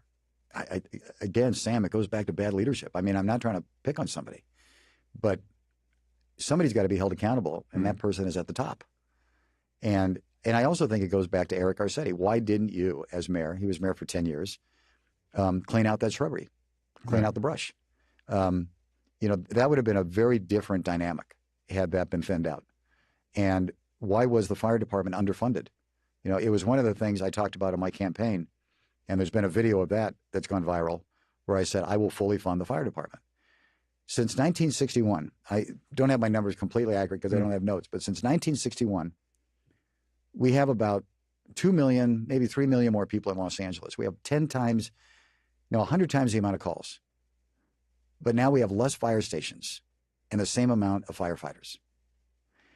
I don't know if you saw the pictures, because of the underfunding of LA Fire Department, the boneyard full of equipment. Yeah, I did see that. Yeah, it's crazy. So we have the boneyard, meaning these are trucks that are not serviceable, right? They're just because we don't have enough engineers to keep them running. Right. We don't have enough firefighters to keep fire stations open, so we've closed them. It's insanity. So the leadership has just misprioritized the dollars. It's not a lack of money; it's where the money's going, in my opinion. And I think government's number one duty is the safety and the protection of the residents. And your budget should be organized around it. Okay, so some structures in the Palisades were saved, and most conspicuously, your shopping center in the Palisades was saved through, I'm told, your efforts with private firefighters to save it. What did you do there? And I want to talk about the ethics of private firefighting, obviously, but what techniques were used, and is what you did there scalable? The ethics of firefighters, it just seems ridiculous. All right, private firefighters prevent all sorts of structures from burning down. That's both in private interest and in public interest, right? Who could possibly be opposed? If you're interested in the public interest, right? People who will spend a little extra money to ensure that valuable property does not get destroyed. How on earth do you mount an ethical objection to that? It is scalable. I'll tell you, we learned a lot building the hotel, the resort that we were building up in Montecito, the Rosewood Miramar. Because when we were building that, about the same time as we were building the Palisades, they were both coming out of the ground about the same time. There was a massive fire in Montecito, if you remember. And then after the massive fire in Montecito, there were massive rains. And that's when the boulders came down, destroyed a lot of homes, and people were killed. It was just a terrible time. But we were in framing up in Montecito. And what we knew is the fire department up there, up in Santa Barbara, rightly so, will put their resources to the residential neighborhoods, not the commercial. And we didn't want to be pulling any resources from the residential neighborhoods. So our team wisely, when the fires broke out, contacted private fire departments. And some came in from Colorado, some came in from Arizona. And I'll tell you, which I didn't realize at the time, 45% of all wildfires in this country are fought by private firefighters. This is a very large industry. And we also brought in companies that had retardant, and we brought in water trucks, so we weren't pulling on municipal water. And we were able to protect the Miramar and get it built. It wasn't threatened to the same degree, Palisades. Right. So we had a playbook, and we took the time over the years. I've got the head of what we call a rapid response team for any kind of natural disaster. We got a whole set of plans They go to that plan, depending on the disaster. The minute the wind warnings came out, they went into action. And the same teams that we used up at Miramar were called in. They were stationed up there. Water trucks were stationed up there. The retardant company was stationed up there.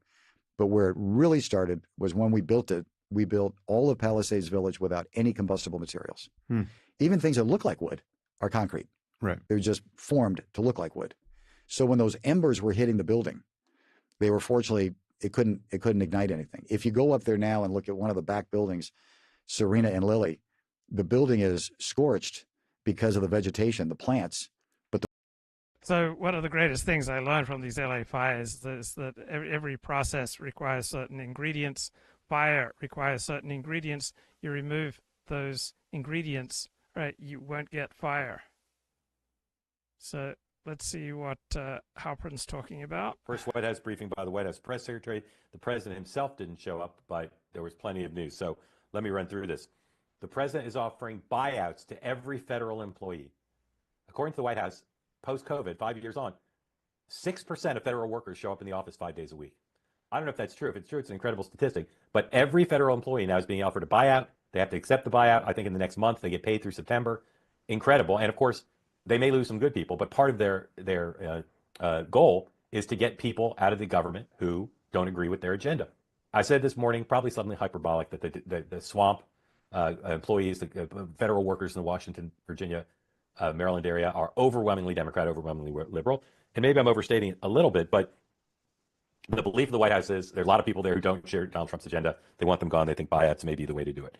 Workers who don't want to return to the office and get paid through September 30th, as long as they resign by February 6th. February 6th is not that far away, so a lot of people are going to have to make decisions. All right, there were more firings today, unprecedented, and people go to court and argue illegal firings, including some members of the EEOC, the Equal Employee, I forget what it's called. EEOC has to do with equal opportunity. Thank you, something. And then the NLRB, National Labor Relations Board, got that one nailed. Firings there of people they don't think are aligned with Donald Trump.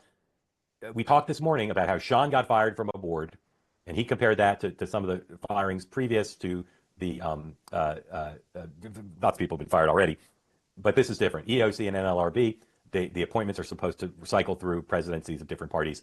This will be a big deal, will be challenged in court. A federal judge tonight ruled, not that long ago, that the freeze on the federal grants and spending and all of that to organizations, not to individuals, this was stressed repeatedly at the White House briefing, that the freeze has been frozen through Monday. Again, some of you may know all this because you sit around and pay attention to the news all day, but some of you, just trust me, there's a lot to go through here. So again, a federal judge ruled that their attempt... Okay, Kip has some interesting commentary in the chat. He says it took about 12 years to rebuild locally when towns were leveled by the 2011 tornado. Most will leave, right? No schools, no favorite restaurants, services are limited. And if we have a major earthquake in Los Angeles, right, LA will become unlivable, right? You won't have power, you won't have water for months. If you're 40 years old, you're raising kids, it's too much of a hassle to stay and rebuild. If you're 70, it's too much of a hassle to live out your last years under construction. And let's say that you get your home built relatively rapidly, right? There's just going to be massive construction all around your neighborhood, which is not a lot of fun to live next to. Right before the 5 o'clock deadline, because at 5 o'clock tonight, all the grants and payments to groups were supposed to freeze pending review. Now the federal judge has said, no, let's wait till Monday to do that and let's figure out what's going on. Lots of questions. It's probably the dominant topic at the White House briefing today. And reporters were asking, is there a list of people whose money's being frozen? What would you suggest these groups who rely on the federal money to pay their rent and meet payroll, what would you suggest they do? Not a lot of answers. Now the federal judge has put a halt to it. This issue of ordering the freeze of payments, we said this morning, someone's going to eventually figure out who's hurt by this, right? Which groups and their constituents. The Democrats have really galvanized around this. And this is the first issue where the hymnal doesn't even need to be passed out. Everybody in the party says, this is really bad. This is Donald Trump who wants to cut taxes for the wealthy, cutting off programs to help individuals. Democrats in the Senate have decided to make this issue an issue around which they will refuse to vote to confirm Trump nominees who are pending. So, for instance, Sean Duffy, nominated to be the head of the Transportation Department, was passed unanimously through cloture to the floor. But then people who were planning to vote for him said, this is so outrageous, the freezing of the payments, that they're going to refuse to vote for him. That's symbolic, but again, there's lots of fundraising emails going out. Put up, what is that number? Sam, you know which one I mean? Number two, graphic number two. Lots of fundraising emails from Democratic individuals, campaign committees. Nancy Pelosi just sent one. Here's one from the Democratic Party. Doesn't specifically reference the freeze, but it says you got to give money to the Democrats to mobilize and organize Democrats against Trump and his billionaire allies' harmful policies. So finally, after a week, and if you have to transition longer, Democrats are now united. You can take that down around this notion that Trump wants to cut spending at the expense of the people and give his billionaire friends a tax cut. All right, so there's that. Lots. You take that down. Lots on the deportation front today, as we told you on the morning meeting. Secretary of Homeland Security Kristi Noem had a big press conference here in New York today after a bunch of photo ops. Again, very defiant rhetoric about deportations, and they're taking place all over the country. Cardinal Dolan of New York, reacted today to something that the vice president said over the weekend regarding an accusation that Catholic charities help illegal aliens in ways they shouldn't because they get money from the federal government. And so the accusation, which conservatives have made in the past, that Catholic charities are in the profit business off of helping illegal activity. Here is number three, please. Here's what Vice President Vance said over the weekend. Let me just address this particular issue, Margaret, because as a practicing Catholic, I was actually heartbroken by that statement. And I think that the U.S. Conference of Catholic Bishops needs to actually look in the mirror a little bit and recognize that when they receive over $100 million to help resettle illegal immigrants, are they worried about humanitarian concerns, or are they actually worried about their bottom line? We are going to enforce immigration law. We're going to protect the American people. Yeah. Donald Trump promised to do that. And I believe the U.S. Conference of Catholic Bishops, if they're worried about the humanitarian costs of immigration enforcement, let them talk about the children who have been sex trafficked because of the wide open border of Joe Biden. You let them talk about people like Laken Riley who were brutally murdered. I support us doing law enforcement against violent criminals. I read the transcript of the interview, and I read that part, but it didn't really make much of an impact on me, I confess, because I've heard conservatives make that charge before. Cardinal Dolan of New York is a very outspoken guy, not afraid to mix it up with political figures. He appeared today on SiriusXM's Catholic channel, and he went back very hard, as they say on the playground. He gave as good as he got to the vice president. Play number 4, please. A little surprised about our Catholic vice president. I was really disappointed with what he said on Face the Nation the other day, and I don't mind telling you, somewhat hurt. This was not only harmful. This was inaccurate. You heard what he said. Oh, the bishops, they're pro-immigrant because of the bottom line, because they're making money off this. That's just scurrilous. That's very nasty, and it's not true. Right. You want to come look at our audits, which are scrupulously done? You think we make money caring for the immigrants? We're losing it hand over fist thanks to our generous benefactors. You think we make money on our schools? He's a strong supporter of our schools. Thank you, Mr. Vice President. No. You think we make money on our health care? No. We're not in a money-making business. And for him to imply that the motive in caring for the immigrant, which, by the way, the government asks us to do, Mayor Adams asked us to do it, Governor Hochul asked us to do it, the federal government asked us to do it. We need your help in caring for the immigrant. By the way, here's some of the money we've set aside because you guys use it frugally and you account for every penny. Like we're looking for this work. So I was a guy who has struck me as a gentleman and a thoughtful man, and from whom I'm still expecting great things. I hope it was an uncharacteristic moment. So that's pretty tough, obviously. And again, foreshadows potential conflict as accusations are made and as program cuts come that affect things like the Catholic Church. All right, tons more to get through, and I want to get to our guests, so I'm going to talk a little faster. Pretend you're from New York and listen quickly. At the Pentagon today, Secretary Hegseth, further retaliation, if I may use that word just because it's the first that came to my mind, against General Milley. Previously, they'd taken down his portrait. Today, at least three things that I can recall. Took down a second portrait, took away his security detail, a leitmotif of the Trump administration, and are investigating him to see if he should be demoted in some way, stripped of rank. So let's say, God forbid, something happens to these people or one person from whom Trump has stripped his security detail. Is that Trump's fault? No, not necessarily, because let's say I had a security detail. All right, it would be less likely that something would happen to me. If you had a security detail, it'd be less likely that something happened to you. But we don't have infinite resources. So every dollar that goes to providing security details for former government officials, right, these people are no longer in government. So every dollar that goes to providing special security details for them, all right, that's a dollar that can't be spent helping you, right? There's someone else who's losing out when you're spending money protecting them. So it is zero sum, right? We don't have infinite resources. What danger does AI pose? I haven't been asked to relate to any of the supposed dangers of AI, so I'm the worst person in the world to answer that question. Because he didn't follow orders from Donald Trump in the first term. So that's kind of incredible. Caroline Leavitt, first White House briefing, talked about a bunch of things. They're putting a seat in the briefing room for new media. And she... It's not kind of incredible that we don't infinitely provide security for former government officials, right? We have scarce resources. You can't provide security for everyone. if there is some dire pressing reason, then perhaps we should provide security for them. But all these people are multi-millionaires.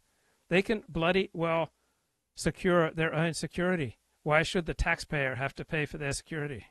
He gave out a URL where people in new media could apply for a seat. I think he get it for a day, basically. Guess who applied? I might have been one of the first to apply because I went right on there and applied. Two-way, Mark Halperin, give me a seat. I'll need to raise money for the bus fare to go down there if I get it, so be ready for that. Save up pork quarters and pennies.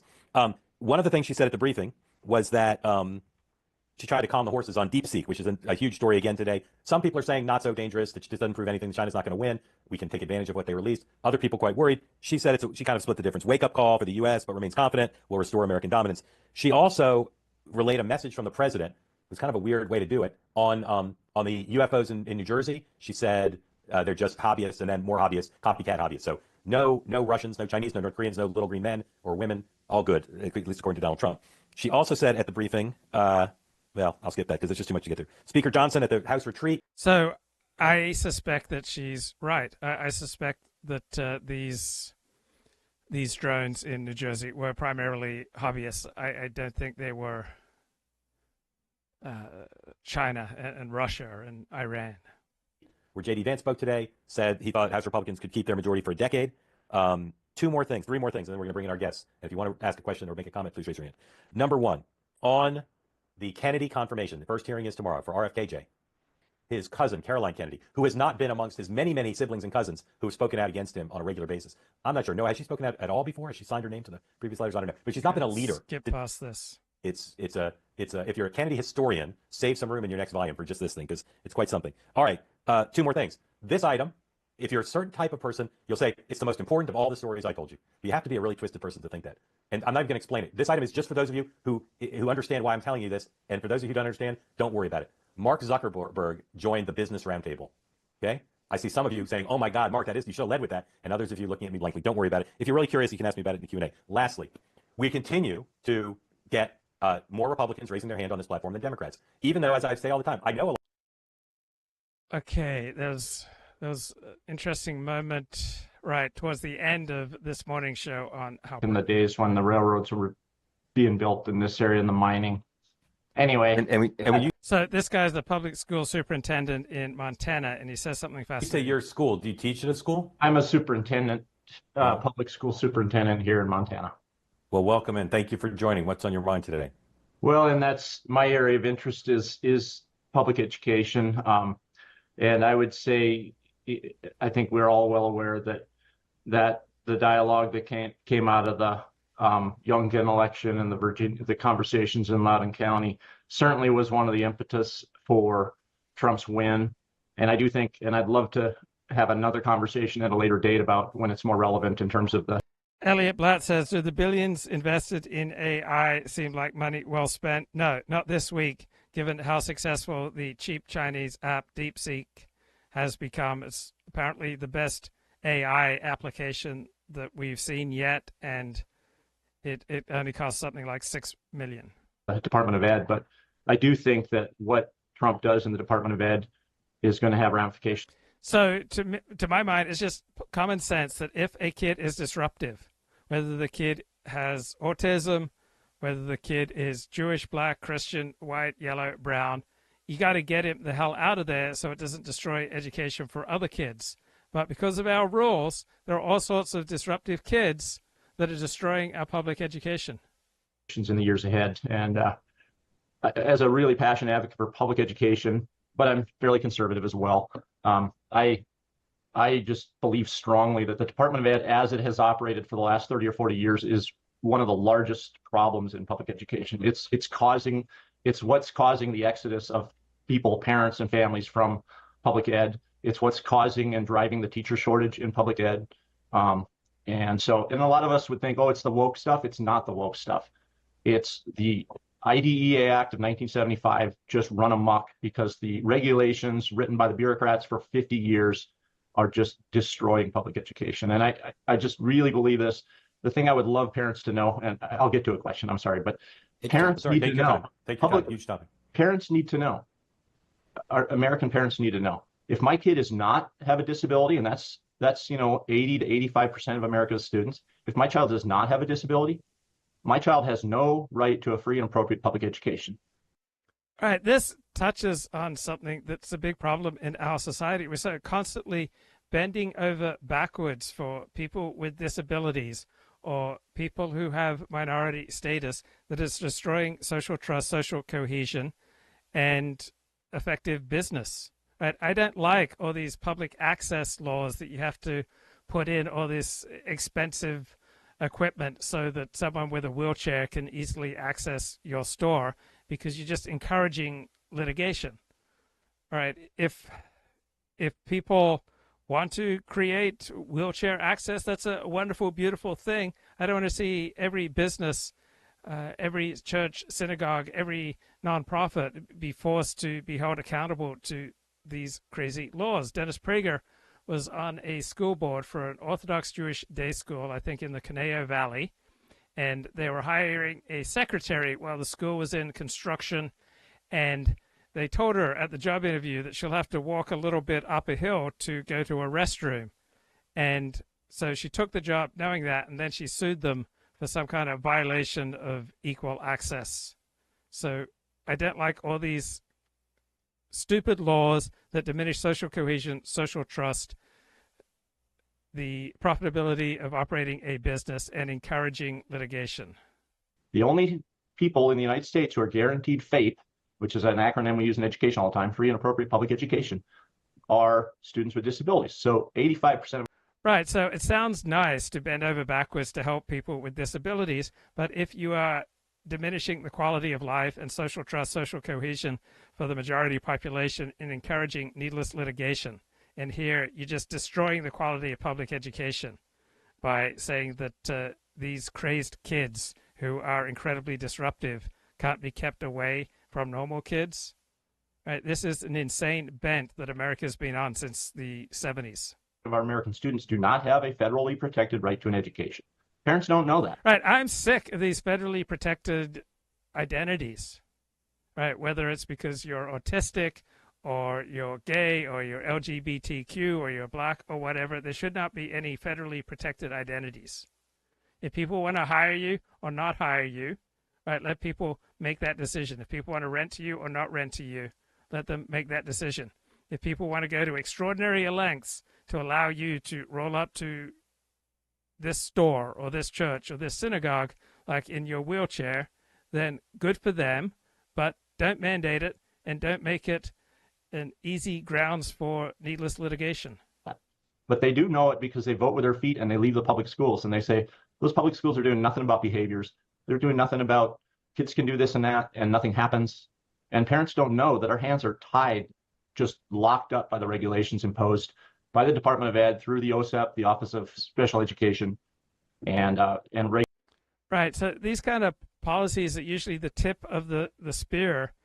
And Kip notes, Head Start was originally just for special needs kids and then being expanded to minority kids and the like. So you have all these identities that are protected and get special privileges that overwhelmingly the majority have to bend to, and the majority have to accommodate, and the majority have to subsidize, and the majority have to suffer through, and the majority have to leave themselves extra vulnerable to litigation. And so the majority tuck their heads in more. They are less social. They participate less in the public square. They volunteer less. They watch more TV. Right? They stay home because the public square has just become way too dangerous, way too inconvenient, way too unpleasant, and way too weighed against them in favor of aggressive litigation. Regulatory rules and dear colleague letters coming out of the Department of Ed. It's tying our hands. And again, I have parent after parent says, I love your school. I love your teachers. It's the best thing going, but I got to have my kid in a different classroom. So I'm going to the parochial school down the road. Yeah. So my question is, yeah. Can you just expand, so when they say that, like, what's the why? That's what I'm trying to, I mean, I get the regulatory, but like, do they say because you're not doing this, or like, what is the why right there? How to finish that sentence? I need to take my kid out of your school because. So, and it'd be interesting to have some more folks speak up, but if you're in public education over the last 10 years, what you've seen massively, every public school principal would tell you this, the behaviors are off the charts. The behaviors, especially post-COVID in primary grade kids. So it's not unusual at all for me to have a kindergarten kid pick up a desk and throw it at their peer. and hit their, and you look horrified. This happens all the time in every school in the United States. And parents say, why the heck are you not doing something about that kid in my classroom? Because the federal law, because that kid gets labeled with a disability, a behavioral disability, federal law says we can only remove that kid from the classroom for 10 days total out of 180 days. We can only remove that kid from the classroom for 10 days total. That's the federal regulation. And so I have 10 days with that kid. So guess what I do 9 days out of 10 with that classroom? That kid's throwing desks, and the rest of the 19 kids in that classroom, they go have math in the hallway that day, or they have reading on the stage or in the gymnasium that day, because that kid has all the rights in the world as imposed by the Department of Education. That special education is destroying American public schools, and it's not because it's not a well-meaning. I mean, who doesn't want to protect kids and with disabilities and provide them as rich and as right? We've got to stop screwing over the majority to sacralize certain identities, such as being autistic. Terrific explanation, really, here about the origins of woke and a substantial shift to the left in our universities. All right, and this is from Heterodox Academy, a lecture delivered yesterday, From Worriers to Warriors, the Rise of Women in Science and Society. So sorry, there's the door, if you're riding high and want to keep that good feeling going. So I'm here to talk about a hypothesis. I have a hypothesis. I'm not sure it's right, but I think it is. You guys can tell me if you think I'm wrong. And that hypothesis is that many of the cultural changes that we've been talking about and fighting about for the past 10 to 20 years are the very predictable consequences of the rise of women in science and society. So, woo! So in order to explain my hypothesis, I have to give you a quick and dirty little intro into evolving. Okay, let me get another comment here from the Kipmeister.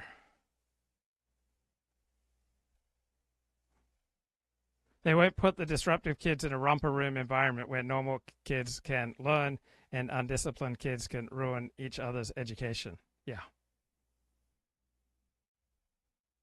Psychological sex differences, men and women achieve reproductive success in slightly different ways, and therefore men and women have slightly different values, preferences. Right. Understanding people's sexual incentives is a profound lever for unlocking life.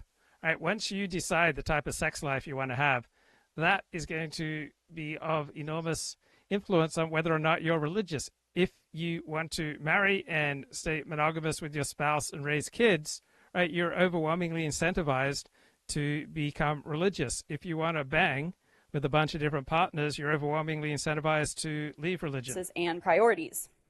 In order to be reproductively successful, women had to live a really long time. They had to live 9 whole entire months during their pregnancy, and given how terrible children are at keeping themselves alive, they really had to continue to stay alive for like 3 or 5 or 10 or 15 or 20 years.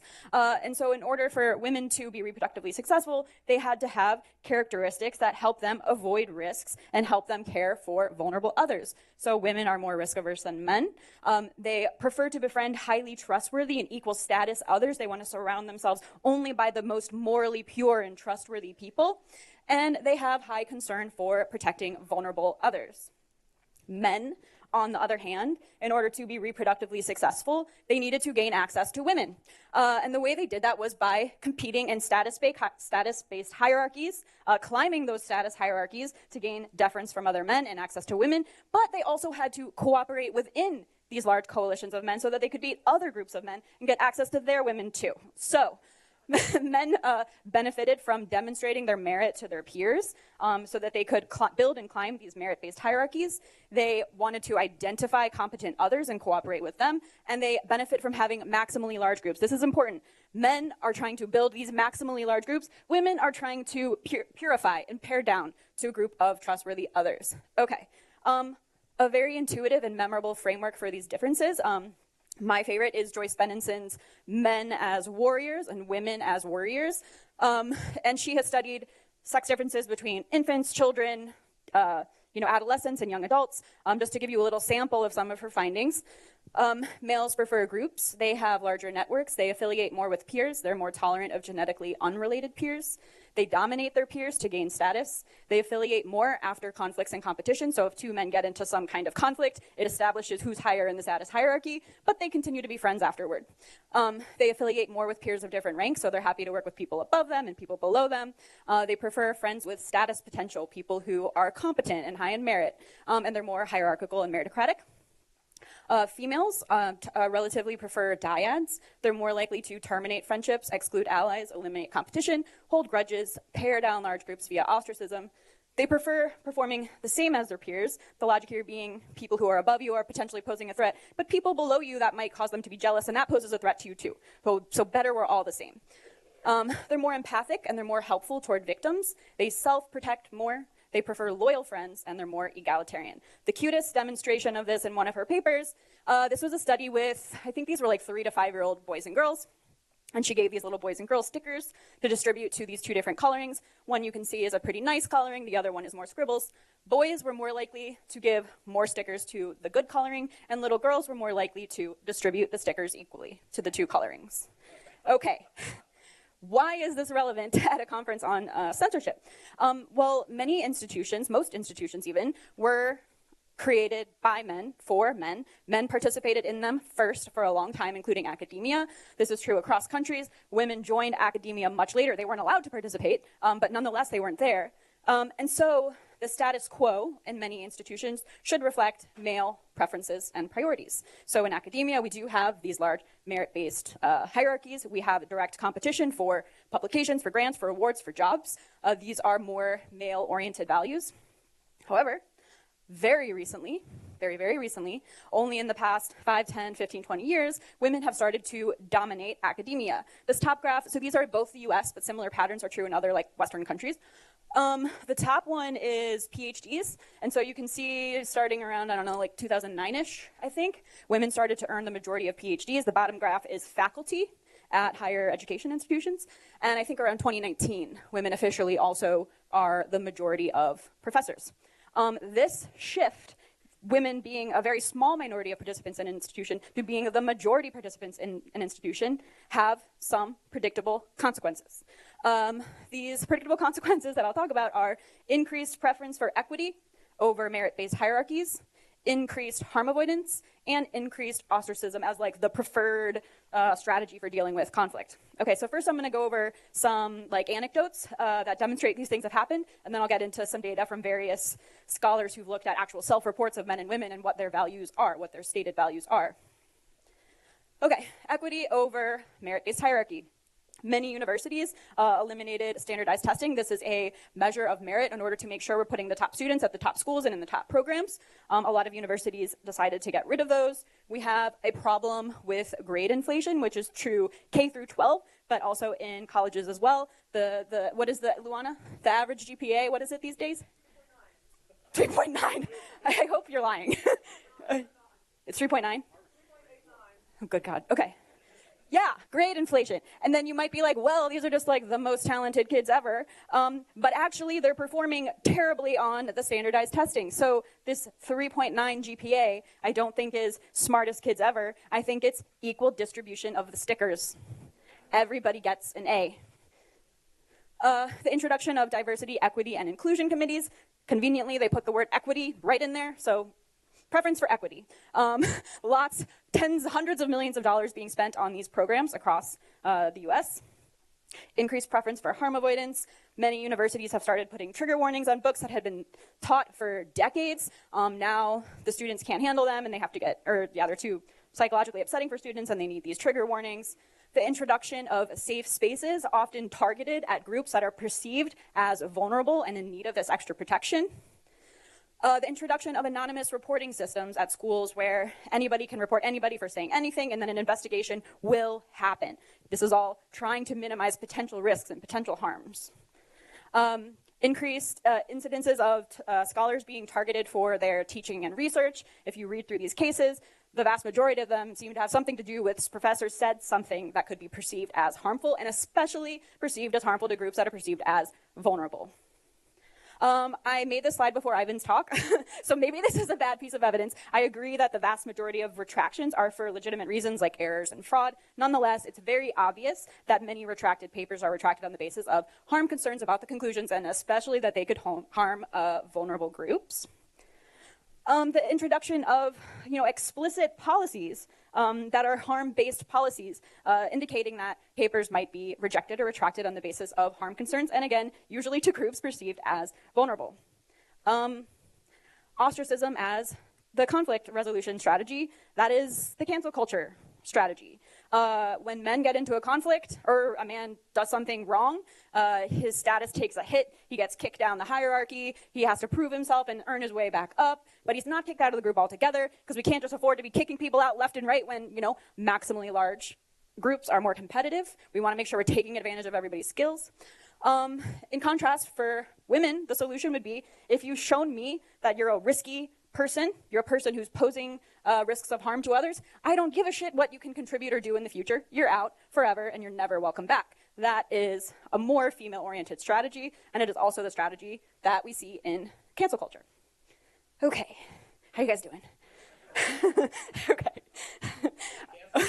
I will be at the end of this. So actually this is a good time to get to the data, because last year tendency is to say women don't really have these values and priorities. Well, they will tell you to your face that they do. If you talk to them, if you interview them, if you survey them, they will tell you that they do have these different priorities. So there have been several surveys. I'm just going to present, maybe 5 of them. This is a 2017 YouGov survey. They found that a majority of men felt that colleges should not protect students from offensive ideas. They supported controversial speakers' right to speak on campus. They reported that colleges should not disinvite speakers if students threaten violent protest. And they opposed confidential reporting systems for offensive comments. For all of those, the majority of women felt the opposite. A 2018 Knight Foundation survey of college students found that a majority of men felt that protecting free speech is more important than promoting an inclusive society, and that it's never acceptable to shout down speakers. For both of those, the majority of women held the opposite views. So again, these are both about minimizing harms. 2021 CSPI, that's the Center for the Study of something. Eric Kaufman, I think, is involved, maybe, yeah.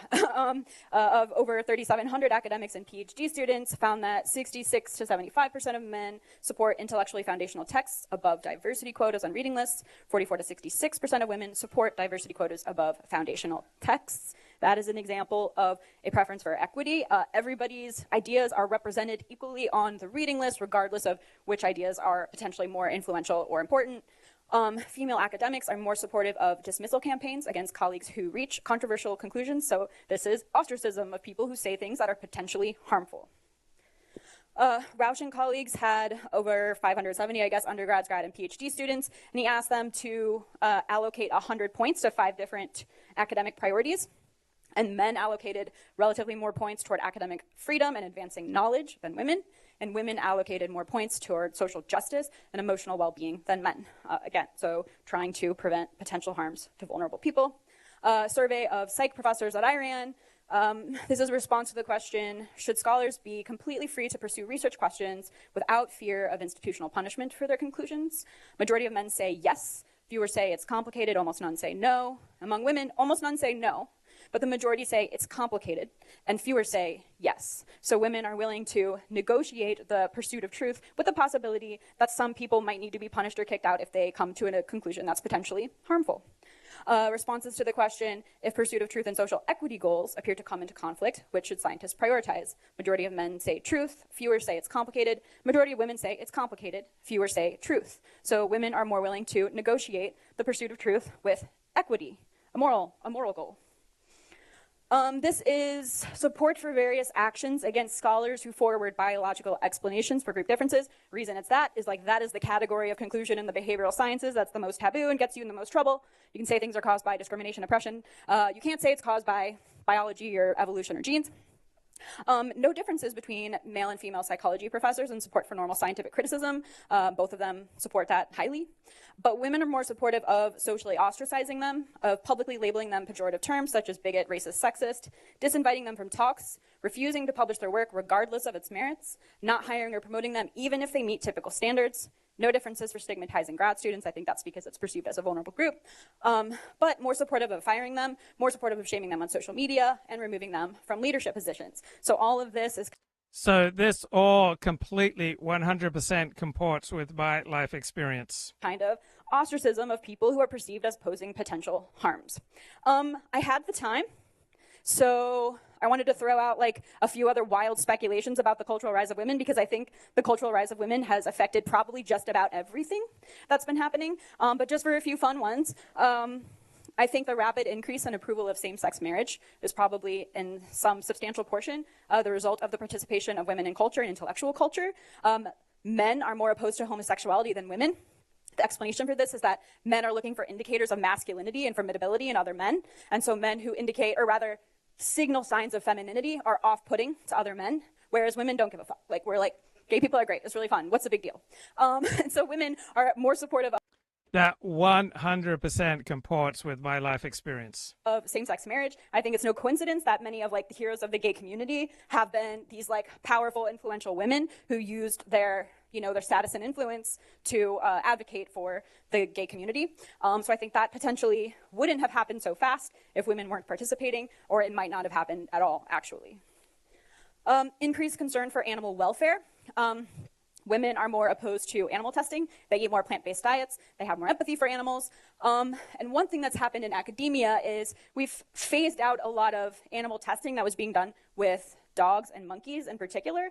And I do know women they're more against animal testing. I don't know for sure like the whole history of phasing out dogs and monkeys. But I can imagine that women got into the lab and saw what men were doing to dogs and monkeys, often for no obvious scientific benefit some of the time, and we're probably horrified and contribute to phasing out that research. Increased mental health diagnoses. Women care more about invisible harms. The potential explanation for this is that women had to be concerned with nonverbal infants. If the infant's acting like something's wrong, the assumption is something is wrong. And so women care more about potential mental health problems. I have a little study I ran just the other day. Women are more likely to say that everybody should see a mental health therapist. They're more likely to agree that everybody needs considerable time for self-care. And so I think this has caused us to increase our diagnoses of existing mental health problems, but probably also has incentivized people to develop mental health problems to get certain benefits. So both the true and maybe not so true part of that. And the fall of competent but criminal men. I think because men care so much about competence, that if they have a leader who's a good leader and that leader is helping the coalition, they're willing to look the other way if that person is up to some shady business.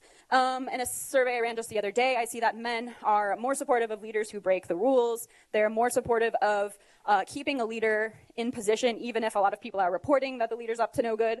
And they also have a higher prioritization of competence over morality. And so I think as organizations brought in more women, and there were potentially these very high status, very competent, very successful men around who everybody knew like that person was a shady individual, women would be more not okay with that and more likely to call it out. Okay, so the psychological tendencies, the values and preferences and priorities that women have that got them labeled the Worriers, the things that make them excellent caregivers, those manifest in organizations and institutions in a way that, women look more like the Worriers for social justice.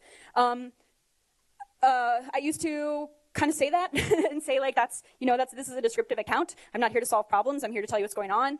But I actually think, not only do I think that there's a fine way of dealing with this problem, I think that it's already happening and it'll keep happening. And that's that there probably were some untested assumptions. People were more on board with the way things were going. They shared the same values and priorities, so they didn't have to question, they didn't have to test, they didn't have to challenge those norms and those policies. And now that a new group has entered and they're starting to challenge those norms and policies now need to be justified, and they need to be justified with data.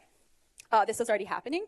So a lot of people have looked at terrible consequences of eliminating standardized testing, and a lot of universities have put them back in place in the past year or two. People have studied how trigger warnings often backfire and make people have even more psychological discomfort, and a lot of people have gotten rid of those trigger warnings. I've looked at intuitions about how science is going to cause harm and find that people tend to exaggerate that and overestimate how much a scientific finding could cause harm. And if you're going to claim that a scientific finding is going to cause harm, well, show us the evidence if that's your reason for being against it. And so I do think it's maybe going to be a little bit more work, but there's knowledge to be gained from checking our intuitions about what was working, and then we can take the good and the bad. And I think women have brought good things and they've brought bad things, and we just need to figure out what those things are, and then we can really appeal to the values and priorities that we all share. And I think that is the advancement of student science and society. Okay, fascinating short lecture there. I thought it was truthful, honest, and fair. Let's have a look at some commentary from Kip. Academic rigor means challenging each other's ideas to get to the truth. Women don't operate like that. Women seek consensus and HR regimentation. Being nice matters more to women than being true. Our current moment in time parallels Baghdad in the 11th century when they too went nuts with progressivism. And on YouTube, why women only dominated academia when the quantitative reasoning requirements were relaxed. Colin Liddell says feminism is just de-feminization. This is womanism versus feminism. And some other harsher comments that I won't repeat. But Musa al-Gharbi, I played a couple of minutes from him the other day. He's talking about the same thing. And to be more tolerant of flag burning and saying America is evil. But shy of that, on almost anything else, the academics are more likely to support the censorship of others and more likely to censor themselves. And this is striking, it's actually kind of wild, because for most other workers in the United States, they basically have no rules at all, protecting freedom of conscience, freedom of speech, freedom of association, privacy, any of that. Even First Amendment, basic First Amendment rules don't apply in many workplaces. There's some great books on this by Elizabeth Anderson and Sohrab Ahmari. So at public universities, we're protected by the First Amendment. Even at private universities, they typically have rules that robustly protect freedom of speech, freedom of association, freedom of conscience, and so on. So academics actually have a lot more formal freedom than basically anyone else in society, but we're also a lot more censorious and more likely to self-censor. So that's an interesting puzzle. Legally, students and faculty are very free. As David French noted in this article and in a recent talk, you know, a lot of the big battles for free speech have already been waged and won. Things like speech codes in most colleges and universities have been rolled back. Even newer innovations like DEI statements and things like this are being actively rolled back. And a recent talk that I joined David at, he mentioned that, you know, running these kinds of free speech cases, they overwhelmingly win when they get to court. It's mostly you just show up to court, you collect your W, you collect your paycheck, and you go to the next one. They overwhelmingly win. In terms of laws and rules, academics in the United States are basically freer than they've ever been. They're freer than almost anyone else, any other type of worker in the United States, and they're freer than academics are in pretty much almost any other place in the world. In terms of our legal, actual freedoms, we have a ton of them, and they're expanding all the time, and when they go to court, when people try to violate those freedoms and you take them to court, they lose. They lose 9/10 out of the time, and it's still important to, when people do try to violate our rights and freedoms, to take them to court so that they know they can't just do that. But when they do get to court, they overwhelmingly win. Academics, on paper, very free, about as free as you can get. So if scholars are free in terms of rules and laws, then why are universities such censorious places? Well, the problem is it's not about rules and policies, it's about culture. If scholars are not taking advantage of the existing rules, laws, and protections that they have, then multiplying the rules and laws and protections probably won't do much to change the censorious nature of the institutions. If you want to change the censorious nature of the institutions, then you have to work on culture. To illustrate this point, I'll just tick through a couple of important facts. One of them being that censorship, when you look at who's actually driving censorship, it's driven heavily by scientists themselves, as Dr. Clark and colleagues recently pointed out in the proceedings of the National Academy of Sciences. When we talk and think about censorship, we often think about governments or corporations or kids these days or Fox News. I was canceled following a Fox News witch hunt, by the way, so that's something that I have personal experience. Canceled as in lost an academic job. But there's kind of two things to bear in mind here. First is that in a lot of these campaigns, when we focus on, say, the kids these days, we miss who the actual decision makers are, how power actually operates. A handful of kids going meh on Twitter, they don't have the power to remove anyone from their job. The people who actually remove people from their jobs are the ones who are making these decisions. And so when we focus too much on the kids these days, on Fox News and so on, then we actually miss who has power, how that power is exercised, who the decision makers are, how they're making their decisions. But more to the point, when we look at who's actually driving most of the censorious dynamics within campuses, within colleges and universities, within scientific institutions and fields, the call is almost always coming from inside the house. Why? Well, one of the drivers of this dynamic is that universities, we're not comprised of a random or representative slice of society. One of the things that drives universities being such censorious places is that the kinds of people that colleges and universities tend to select for, both when we're looking at students and when we're looking at faculty at basically every level, we tend to select people who, relative to the general public, are much more likely to be conformist, are much more likely to be intolerant of views that diverge from our own, are much more likely to be dogmatic and extreme ideologically compared to the general public, and are much more concerned about status. So I talk about this at length in my recent book that was mentioned earlier, We Have Never Been Woke. There's a section called Disciplined Minds that looks at how people who get folded into knowledge institutions compared to the general public tend to be a lot more conformist and censorious. I have an article recently on my Substack that illustrates that brings together a lot of other research on how we tend to be more intolerant and dogmatic and status-oriented on the general public. So one of the things that drives these cultural dynamics in our institutions is the fact that the people who end up in these institutions just aren't normal people. And not only are we kind of weird, but the process of being enculturated in these institutions tends to exacerbate the kind of weird tendencies the unusual tendencies we already have. So, like, for instance, how do you get into an elite university? Well, the main way that you get into an elite university is if you're the kind of person who shows up to school consistently and turns in your assignments in accordance with the specifications of the instructor, and who really cares what authorities think and ingratiate yourself with teachers, and you do the right extracurricular activities, but you don't have any disciplinary problems, and so on and so forth. So we actually select for people who are highly capable and conscientious conformists. That's the main thing that we select for when we decide who gets to come into our institutions, especially our elite institutions. And then as you proceed through institutions, how do you get tenure? Well, the story that we often hear and tell other people is that the way you get tenure is you keep your head down and your tail between your legs. You don't do anything. You don't rock the boat. You don't do anything. And then once you get tenure, that's when you go pew, pew, pew. But the thing is, if you spent the last 4 years in undergrad, 6 years minimum in grad school, another 6 years on the tenure track, keeping your head down and your tail between your legs, by the time that it's time to go pew, pew, pew, you're no longer that kind of person. You're no longer a pew, pew, pew person. You're the kind of person who keeps your head down and your tail between your legs. And you're probably going to tell your PhD students and other people to do the same thing because it works for you. There's this problem, this survivorship bias, where, like, a lot of times what we don't see and what the people we advise when we tell them to play it safe, what they don't see is all of the other people who betrayed themselves for nothing. They kept their head down, they kept their tail between their legs, they did all the conventional things that everyone else is doing, and they didn't get a flipping job. But what we think is that what a lot of us think, a lot of us end up running through what Greg Lukianoff calls the conformity gauntlet, where at every... Okay, and this would also equally apply to life in Orthodox Judaism, right?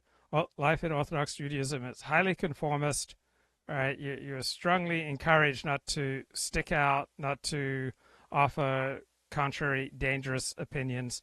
If you want to move through the Orthodox Judaism conversion process, you have to basically go along to get along, suck up to your rabbis. You have to do all the same things that are encouraged here. As you might imagine, I had considerable difficulty in school and in my conversion to Judaism because I am not conformist. Instead, I like to challenge. Stage, we prove ourselves to be a kind of person who plays ball, who keeps their head down, who keeps their tail between the legs, who doesn't do trouble, who conforms with the prevailing things, and that's how we get our jobs and advance through the ranks. Most of the people who aren't down for this either get washed out or they quit. They leave. They do something else with their life because they find it distasteful to be in these institutions. And so the short is that we select for people who are conscientious, highly capable, conscientious conformists, and the longer you stay in these institutions, the more you become that way. And one thing that's striking is that, again, like on paper, just as a matter of fact, tenure actually provides real protection for people. So this is some data that I put together using data from FIRE. When you look at faculty who get targeted for cancellation and whether or not they get fired, you can see people who are adjuncts and lecturers, about half the time they get targeted, they get fired. They lose their jobs. Again, know it firsthand. Tenured professors, 1/5 is likely to get fired, about 10% of the time. So having tenure protections, even being on the tenure track, provides real protection, real insulation. It actually does prevent you from getting targeted, from getting fired or sanctioned if you do get targeted. But when you look at polls and surveys, professors who have tenure are no less likely to censor or self-censor than faculty who don't. And this is in part because when you look at polling and survey data about why people self-censor, the main thing that they're concerned about, typically, isn't formal sanction. They're not so much worried about being fired. They're not so much worried about getting a bad grade. They are worried about those things. But the main thing that people seem to be worried about is social sanctions. They want to be included. They want to be liked. They don't want to be the person where they walk in the room and before they even start talking, everyone's like, oh God. Like, they want to get invited to things and so on and so forth. And these social concerns. Okay, and the exact same force operates in Orthodox Judaism or any other insular community. These concerns about being liked and included and whatever seem to drive a lot of censorship and self-censorship. And then I'll add, as it relates to punishment, investigations, even when they don't result in sanction, are often the kind of punishment of their own. So even if you're a tenured professor and you... And the exact same thing operates in Orthodox Judaism. Recognize that if people come for you, you're not likely to get fired. The fact that you're going to have to go through all this rigmarole to not get fired itself leads some people to self-censor. Again, the kind of people who become faculty tend to be very risk-averse and conformist compared to the general population. And so these kinds of things weigh more heavily on us, even more so than they do other workers. And then the last thing I'll say on this point is that the stochastic nature of a lot of these campaigns, the fact that you're never really sure... Okay, stochastic means irregular. You can't predict. And so because you don't know when a deviation from a social norm will bring the house down on you. Sure. Who's going to come for you, if people are going to come for you, what the lines are, who the people, like the uncertain and stochastic nature of these campaigns, the fact that they're... So I enjoy being relatively outspoken, but I do operate it within an odds-seeking prism, in that I don't want the world to, come down on my head. I don't want the Orthodox Jewish community coming down on my head. I don't want any community that I'm a part of to become filled with loathing. And so I try to operate within the permitted. Not heavily organized with a clear, bright rules of what to do and what not to do and so on, actually makes it more likely that people will censor and self-censor, as Hannah Arendt and others pointed. And the same thing operates in the Alexander Technique world. Right? You are not allowed to publicly criticize other Alexander Technique teachers.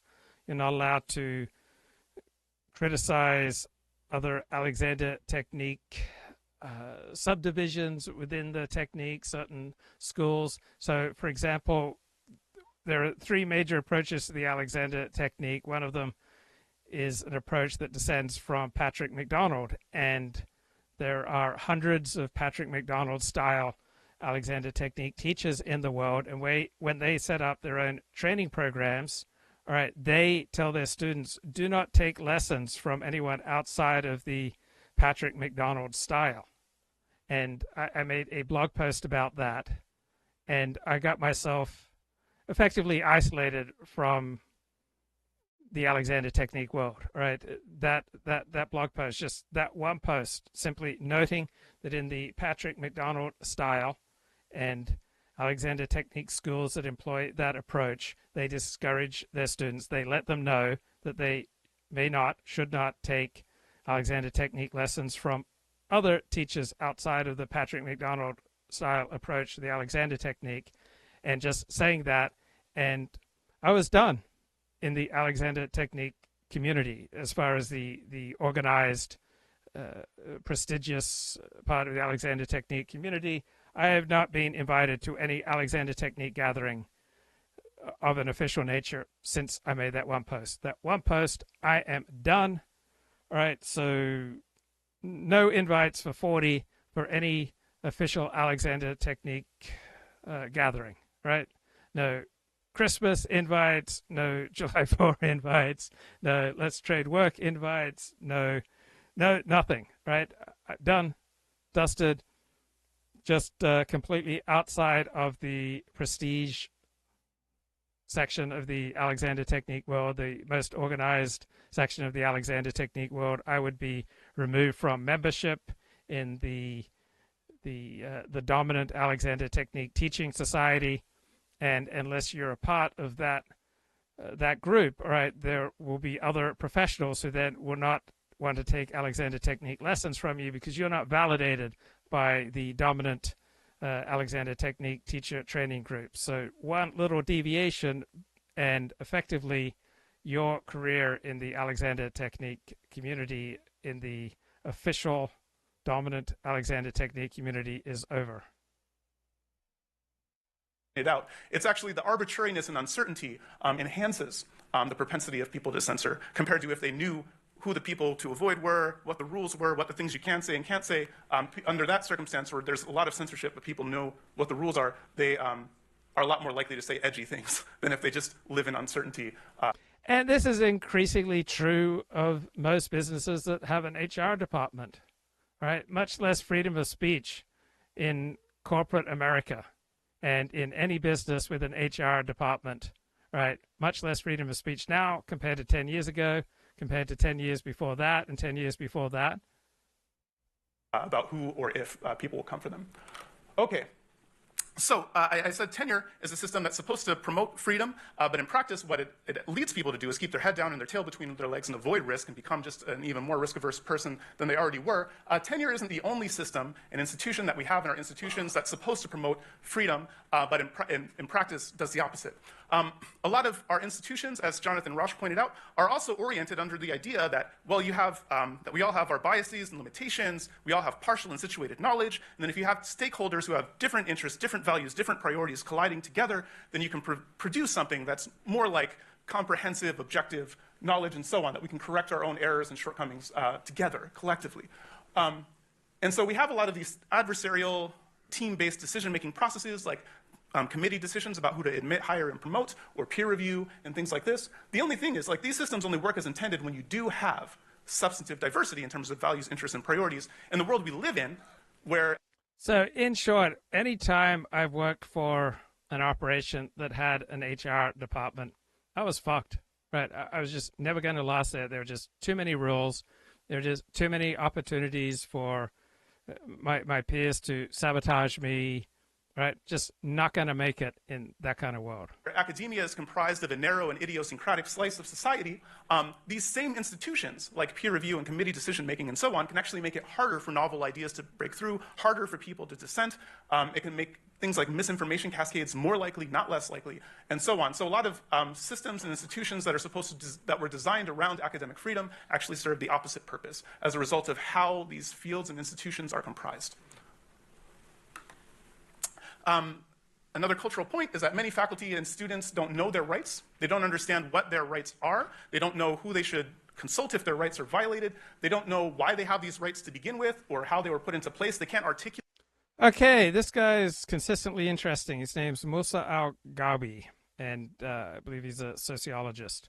All right, Lindy Lee is a favorite of mine, longtime Democratic fundraiser and strategist. Here she is talking this afternoon with Mark Halperin. Assassination is not a good idea. I was most concerned about the firing of the inspector generals. Even Chuck Grassley, of all people, came out and said, you didn't give the grace period. You should have given us a heads up before you went ahead and did this. Although I will say there's a lot of unnecessary, there's a layer of federal employees whose utility we should probably scrutinize. We saw a chart recently published showing that a lot of them don't even bother showing up. And then they think it's, you know, it's asking too much of them to show up when we have service workers, when we have everyday Americans showing up every single day. Asking them to show up 5 days a week is suddenly too much for them. And also there was a viral video of a federal employee who was a part-time influencer.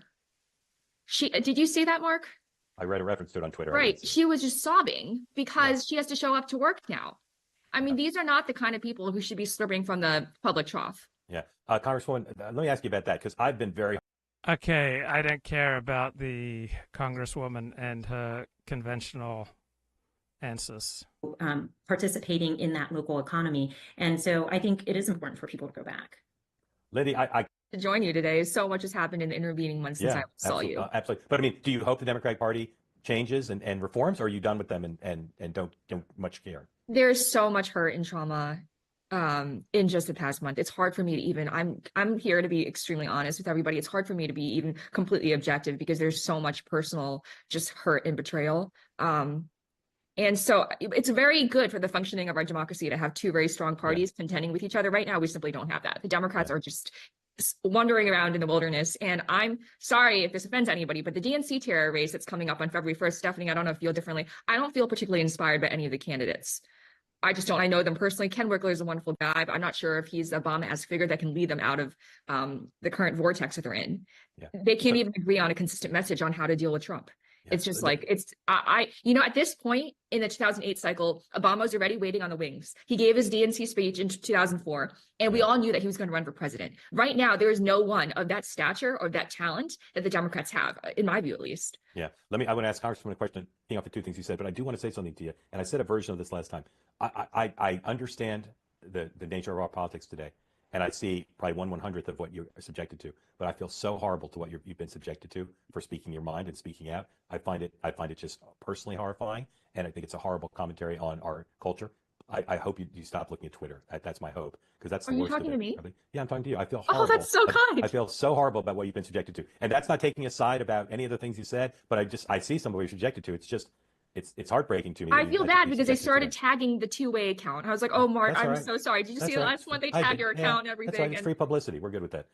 Congressman, two questions keying off of what Lindy said. First of all, a progressive, and that was I don't care what she has mattered to the American people. The far consequences of his decisions. I don't care what she has to say. Judge, I don't care what she has to say. Pushing, I don't care what she has to say. In the streets. So I'm going to answer in a more. For coming. First is, what's the thing Donald Trump has done in this week in office that you like the most? Lindy, you first. What's the thing he's done that you like the most? If I were fully honest, I'd be tarred and feathered and dragged in the streets. So I'm going to answer in a more Pick something else then. In a more sanitized manner. I am a naturalized immigrant. That's an incredible response. Wow. So I think what she is trying to say here is that her favorite thing is Donald Trump's deportation of people in the country illegally who are committing further crimes. Immigrant, and I don't think that millions of people should be pouring through the border. My family and I waited years to come here. We did everything the right way, never took a handout from anybody. So generally shutting down the border is not just shutting down the border. I'm very actually quite liberal on environmental issues. It's my one issue with which I stand with the Democrats wholeheartedly, 100%. But when it comes to immigration, and you can just look to the Roman Empire, one of the primary factors behind the decline of the Roman Empire is porous borders. They weren't able to. Wow, Elliot Blatt, you could sit around and talk to Lindy Lee all night long about the decline and fall of the Roman Empire. Just imagine that experience. Make sure that their national sovereignty was guaranteed. And I fear that if we don't turn this around, we could be facing the same fate. So I'm very in support of everything that he's doing on immigration. Congressman, what's the thing he's done that you like the most? Okay, I don't care about her. Opening back up president, and you're going to see me, and we're going to stand up, being on the line, and then not being on the national town square and participating in our democracy. Congressman, you first this time. What's the thing the administration's done that troubles you the most? I don't care about her. Doing here, let's take a beat. Stop it. When you see that, it undermines us. For you to make Democrats love you again, just maybe a little bit. What's the thing the administration's done that troubles you the most? First of all, your audience, your fans, your fan base, they're just terrific. I'm really loving the comments. Well, first of all, I just want to say I agree with maybe 95% of what they've done so far. I love the energy and the determination and just the forcefulness, the swiftness of everything that the Trump administration has done. I am, however, heartbroken by his departure from the Paris Climate Agreement. Yeah. And I'm sorry if people disagree with me on this, but climate change has been a centerpiece of my life for decades now. It was even my university thesis. Okay, so this is. Okay, Michael says, so far the Chinese achievement of DeepSeek, right, it's the best AI app right now. It's still not clear. The way it works is known. Other companies will explore it. Meanwhile, doubt all things the Chinese communists say. And my greatest reason for skepticism about human-caused climate change is the greatest threat facing us on life today is that the answer to this threat, it seems to be the same as all answers coming from the left. We need more government regulation. We need more curtailing of the rights of ordinary citizens. We need a bigger role for the government in the economy. Right? We need bureaucrats doing more.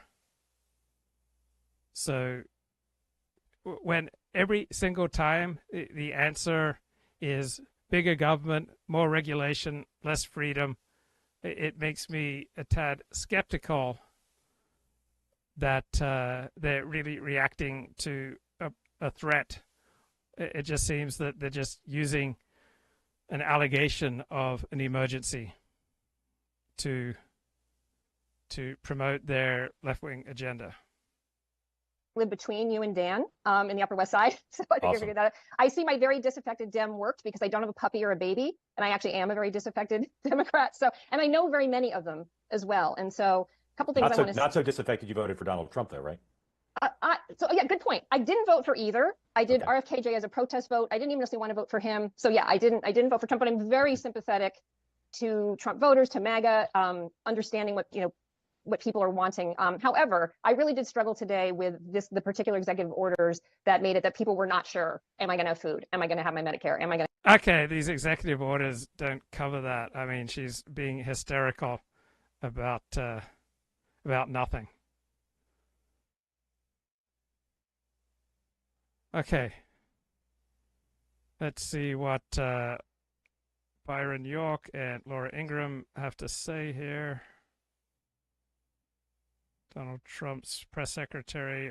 Speaking on, advocating on behalf of the president or providing the unvarnished truth. I commit to telling the truth from this podium every single day. We ask that all of you in this room hold yourselves to that same standard. We know for a fact there have been lies that have been pushed by many legacy media outlets in this country about this president, about his family, and we will not accept that.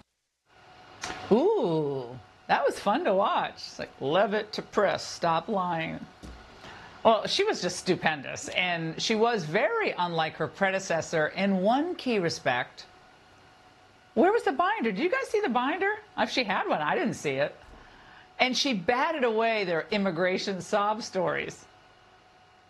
Executive order, as Trump saying he would be open to deporting those students who are here on visas, but hold pro-Hamas sympathies. The president is open to deporting individuals who have broken our nation's immigration laws. So if they are here illegally, then certainly he is open to deporting them. Bingo. And as far as freezing spending on certain government programs, she also hit the right note. Why not give organizations more time to plan for the fact that they are about to lose, in some cases, really crucial federal funding, at least for a period of time? There was notice. It was the executive order that the president signed. DOJ and OMB also found that there was about to be 50 million taxpayer dollars that went out the door to fund condoms in Gaza. That is a preposterous waste of taxpayer money. So that's what this pause is focused on, being good stewards of tax dollars. Wait a second. Good stewards of tax dollars? Like, when have we heard that? Well, not since the last Trump administration. Joining us now, Byron York, Washington Examiner, chief political correspondent, Fox News contributor. Byron, what is she, 27 years old? She was unbelievable. Yep. I was like, this is absolutely fabulous. Fabulous job. The first thing to say about this is to compare today's briefing to every briefing of the last 4 years of the Biden administration, in which the spokesperson, Karine Jean-Pierre, either would not or could not engage with reporters on a daily basis. Today was an absolute breath of fresh air, should have been, for a reporter of any stripe. Right, and also the White House's view on the First Amendment and the need to have a plethora of voices in that briefing room. Watch what she said. The White House believes strongly in the First Amendment, so it's why our team will work diligently to restore the press passes of the 400. Okay, an amazing story out of Detroit. So this Detroit rapper who weighs about 500 pounds, right, denied a ride using the rideshare app Lyft because she couldn't fit in the car. I remember I met this woman at a Friday night Jewish social event, and the lighting was low, and she had a pretty face, and I asked her out the next night, and then I saw her in ordinary lighting, and she was enormous, and my seatbelt couldn't even fit around her. So I am not in favor of the kind of laws that make this litigation so easy, right? Her attorneys are suing Lyft on the grounds that it would be no different than a driver pulling up and saying, I don't want black people in my car. I just want them to know, like, It really hurt my feelings. It looks like Lyft might be hurting pretty soon, too. I knew it was illegal, and I knew that it was wrong. Her attorneys, John Marco and Zach Runyon, say weight is a protected characteristic in Michigan by law. It would be no different than a driver pulling up and saying, you know, I don't want to have black people in my car, or I don't want to have Christians in my car, or Muslims in my car. It's the same. Under the law, it's the same. The lawsuit is filed. Since she posted the encounter on social media, other full-figured folks have reached out saying the same thing happened to them. I just want them to know, like, full-figured, she's morbidly obese. She weighs 500 pounds. She very likely would not fit in the car. Oh. Just revolting.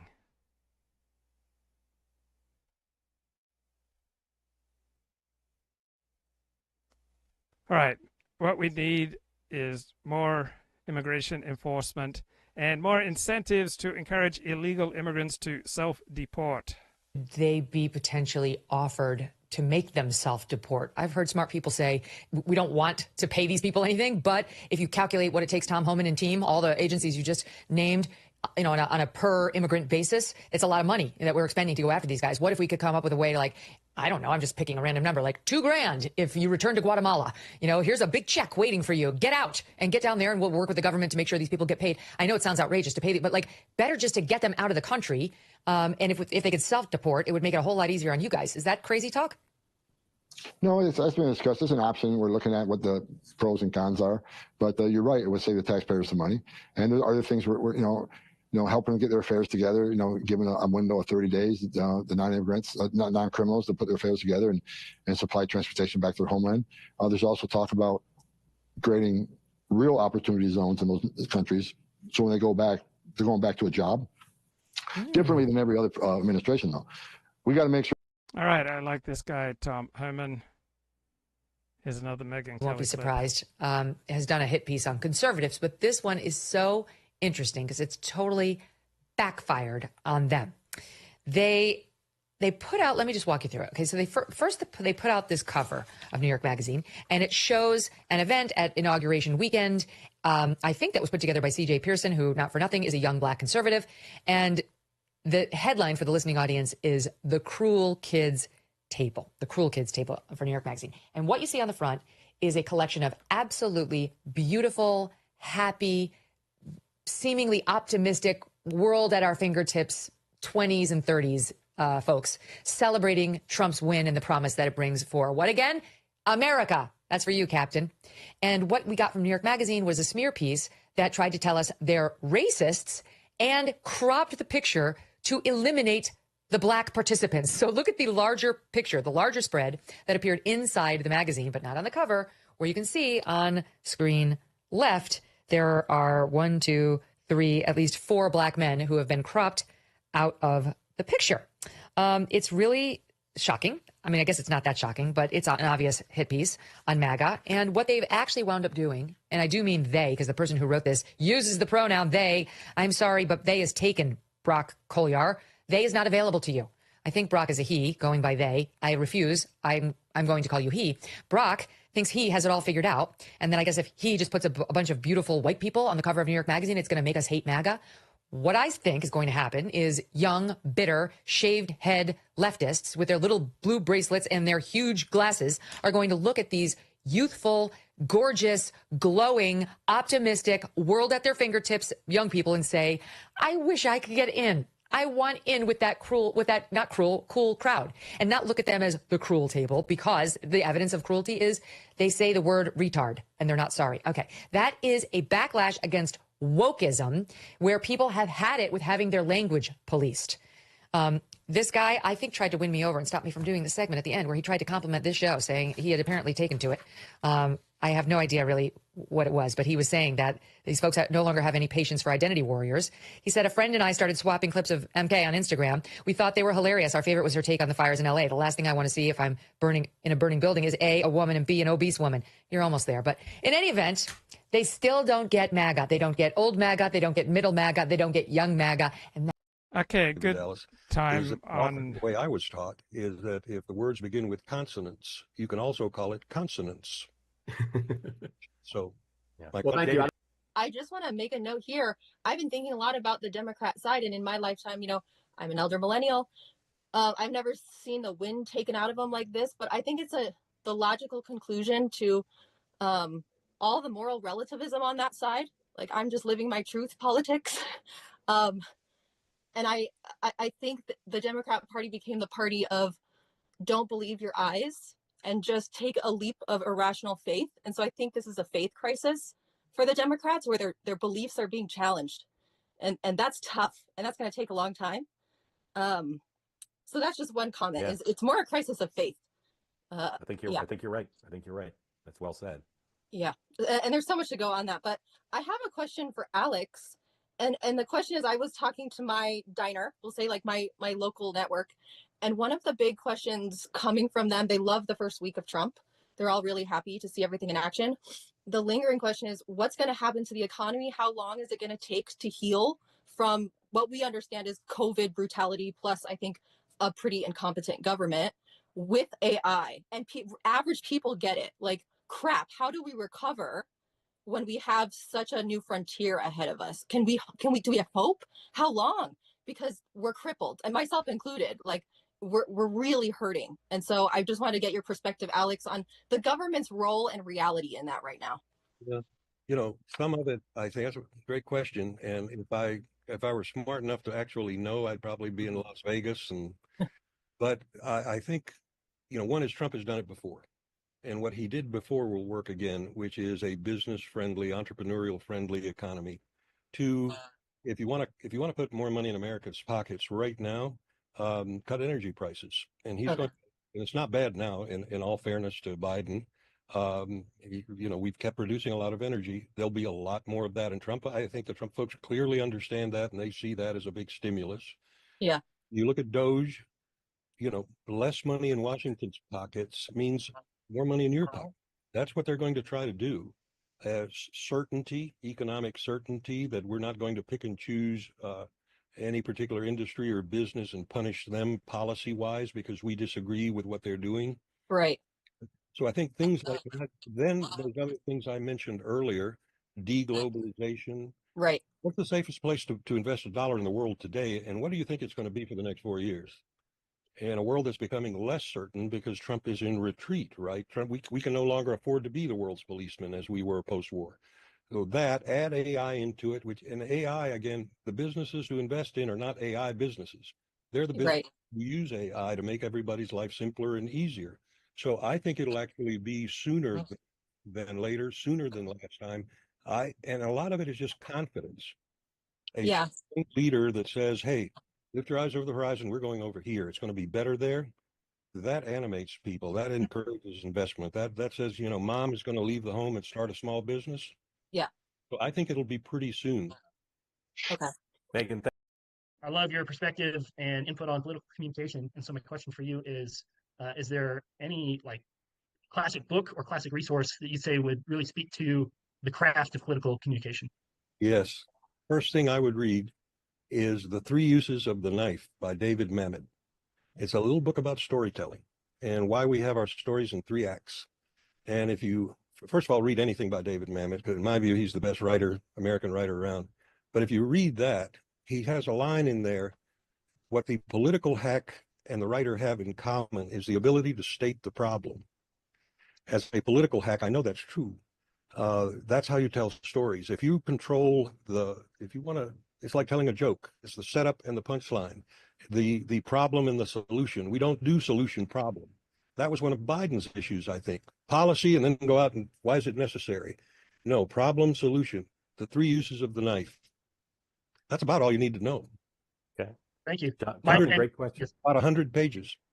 Okay, I'll look that up and add it to the reading list. Briefly, my observation about what has Trump done for everyday people is from my personal life. I'm in the military, and I'm one of the few people remaining in the military that haven't had the COVID vaccine. And it's because I had a religious objection to it. And without giving the detailed story or analysis on why I think that was a policy that ultimately hurt a lot of service members, and the Trump policy to restore people with pay and rank back into the military is the right thing. And it shouldn't be controversial to anyone that actually looks at the letter of the law. The issue became partisan, but it didn't need to be. But if you look at the letter of the law, so just briefly, I think that scheme was it was not legal in the first place and not executed legally. And so there's people that were kicked out. They had their constitutional and administrative due process rights abridged in one way or another, whether or not they had a religious objection to that. And in hindsight, and at the time, if you were an honest person looking at that issue, you'd see that there were legal and ethical issues in that. And what that goes to, so somebody is a service member, that goes to the principle of civilian control of the military. And the legacy of what that meant, and now that we look back and what that did to the Department of Defense, is it undermined that. And it created an ethical situation for people on all sides of that. And so without going into the detailed chapter and verse of why I think that was illegal, I do, and people who thought that were prevailing in court, it's difficult to get standing. You can look into that if you'd like to, but the bottom line is that's the right thing to do for everyday people. Thank you for all that. What do you think of our new Secretary of Defense? I'm a huge fan of him, and I think that I'm a huge fan of him because he was controversial. This is the sort of, and I'm also a huge fan of the, was it Matthew Lawmeyer, the Space Force commander, is going to be given a position in the Department of the Air Force, and I believe it, Lieutenant Colonel Stuart Steller, the Marine Corps. It's crazy. If your entrance point into how fucked up it all went downhill, this was I'm not kidding. That's why I have to say it, and I don't want people to get offended. I love 9/11. Ladies and gentlemen, welcome to the Tim Dillon Show. We are here again for your viewing and listening pleasure. The shirt I'm wearing today, 9/11 A Closer Look, Tim J. Dillon, brought to me by three gentlemen, forget their names, at the Stress Factory Comedy Club in New Jersey. I appreciate that. This is, of course, a callback to the joke I said that this is the class that I would teach if I was a teacher. And three gentlemen bring it up to me. They gave it to me. It's a little small, but that's all right. I'm on day 5 of keto. We're turning over a new leaf. And a little small, but I wear it on the show to thank those gentlemen. They came up to me and go, you could sell them, just give us half. Gross. Just give someone. So what do you, everybody's Gary V? Relax. And be happy I enjoyed it. It was a nice thing. What are we going into business? Okay. Will you shut up? You're eating cereal that someone bought for you. You're on a family plan. You're in your 30s. It's like that's what Facebook is. It's like people have authority. You're my favorite ones. They go, get off my page. Take that off my page. This is my page. Oh yeah, I was introduced virtually to a woman who's an Alexander Technique teacher in New York, and we friended each other on Facebook, and then she got angry and she said, stop sending these updates onto my page, right? Because when I'd make an update on my own, it would enter the news feed, and then she'd see it on her news feed, and she thought I was just putting my comments on her page. I don't own a house, but I own this page. I have this page where I can enforce the rules. Go. I have it to sell some tickets, to put some merch out there. I had a lot of fun with it back in the day. I used to write these long things, troll people. It was a lot of fun. But it's over now. Okay, AI equals web search. No, that's not fair. All right, you can submit a movie script to AI and get feedback on it and get corrections. You can submit an essay and get corrections. You can ask AI to summarize a book. These are not, you can ask AI to give you the highlights of a particular video. These are not things that are done simply by a web search 5 years ago. And if you're 96, don't be on TikTok. Like, maybe we'll all have to be on TikTok. There's just something super sad about seeing old people on that app. I know that we have to get on it probably for our careers, but there's something sad about it. You feel odd being on it because everyone's 15. It's like, I'm not really trying to entertain 15-year-olds. I don't care. You don't know. You shouldn't think I'm funny. Okay, here's more on this ridiculous story out of Detroit.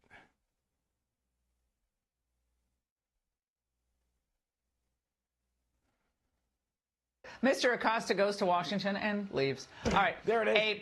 And then this was also good. A plus-sized rapper out of Detroit apparently is suing Lyft, the ride-sharing service, after she was refused a ride by a driver because of her weight.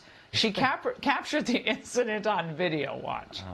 I got no space in my car is small. I can fit in this car. But believe me, you can. Yep. So she's just got a chip on her shoulder. She's ready to file a lawsuit, file a grievance. She's ready to get angry. 500-pound woman. Yes, I can. So you telling me I can't getting a Lyft because I can't fit in your car. Yeah, you need to order a bigger car. All right, we got to get rid of civil rights laws so that people can choose freely who they want to allow into their car or not, who they want to employ, who they want to rent to, who they want to work with. Be more specific with you. I got very tired tires.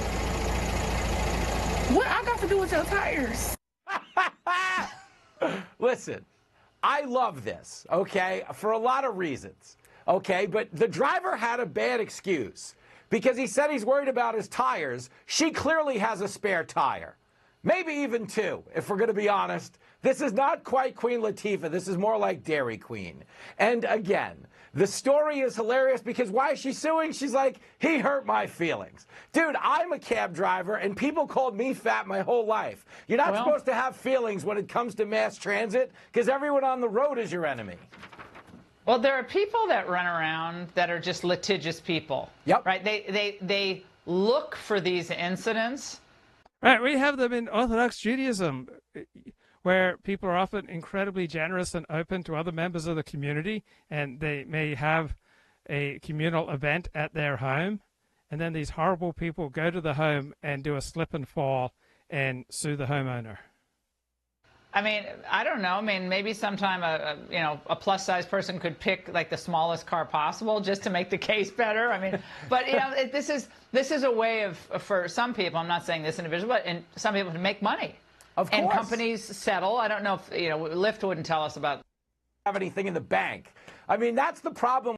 Tonight, we are going to unapologetically enforce our immigration laws. We are going to unleash the power and might of the U.S. government to eradicate the presence of transnational threats on our soil. The White House gets its swagger back. Time to go to work. We have some bad hombres here, and we're going to get them out. Doge and OMB also found that there was about to be 50 million taxpayer dollars that went out the door to fund condoms in Gaza. Condoms for Gaza, a primetime investigation. I am Aquaman. Even CNN is saying, this guy is amazing. I couldn't believe it. I said, did CNN really say that? Because nobody watches, so nobody was able to confirm it. Trump 2.0 and the media. I've decided to move on. Plus,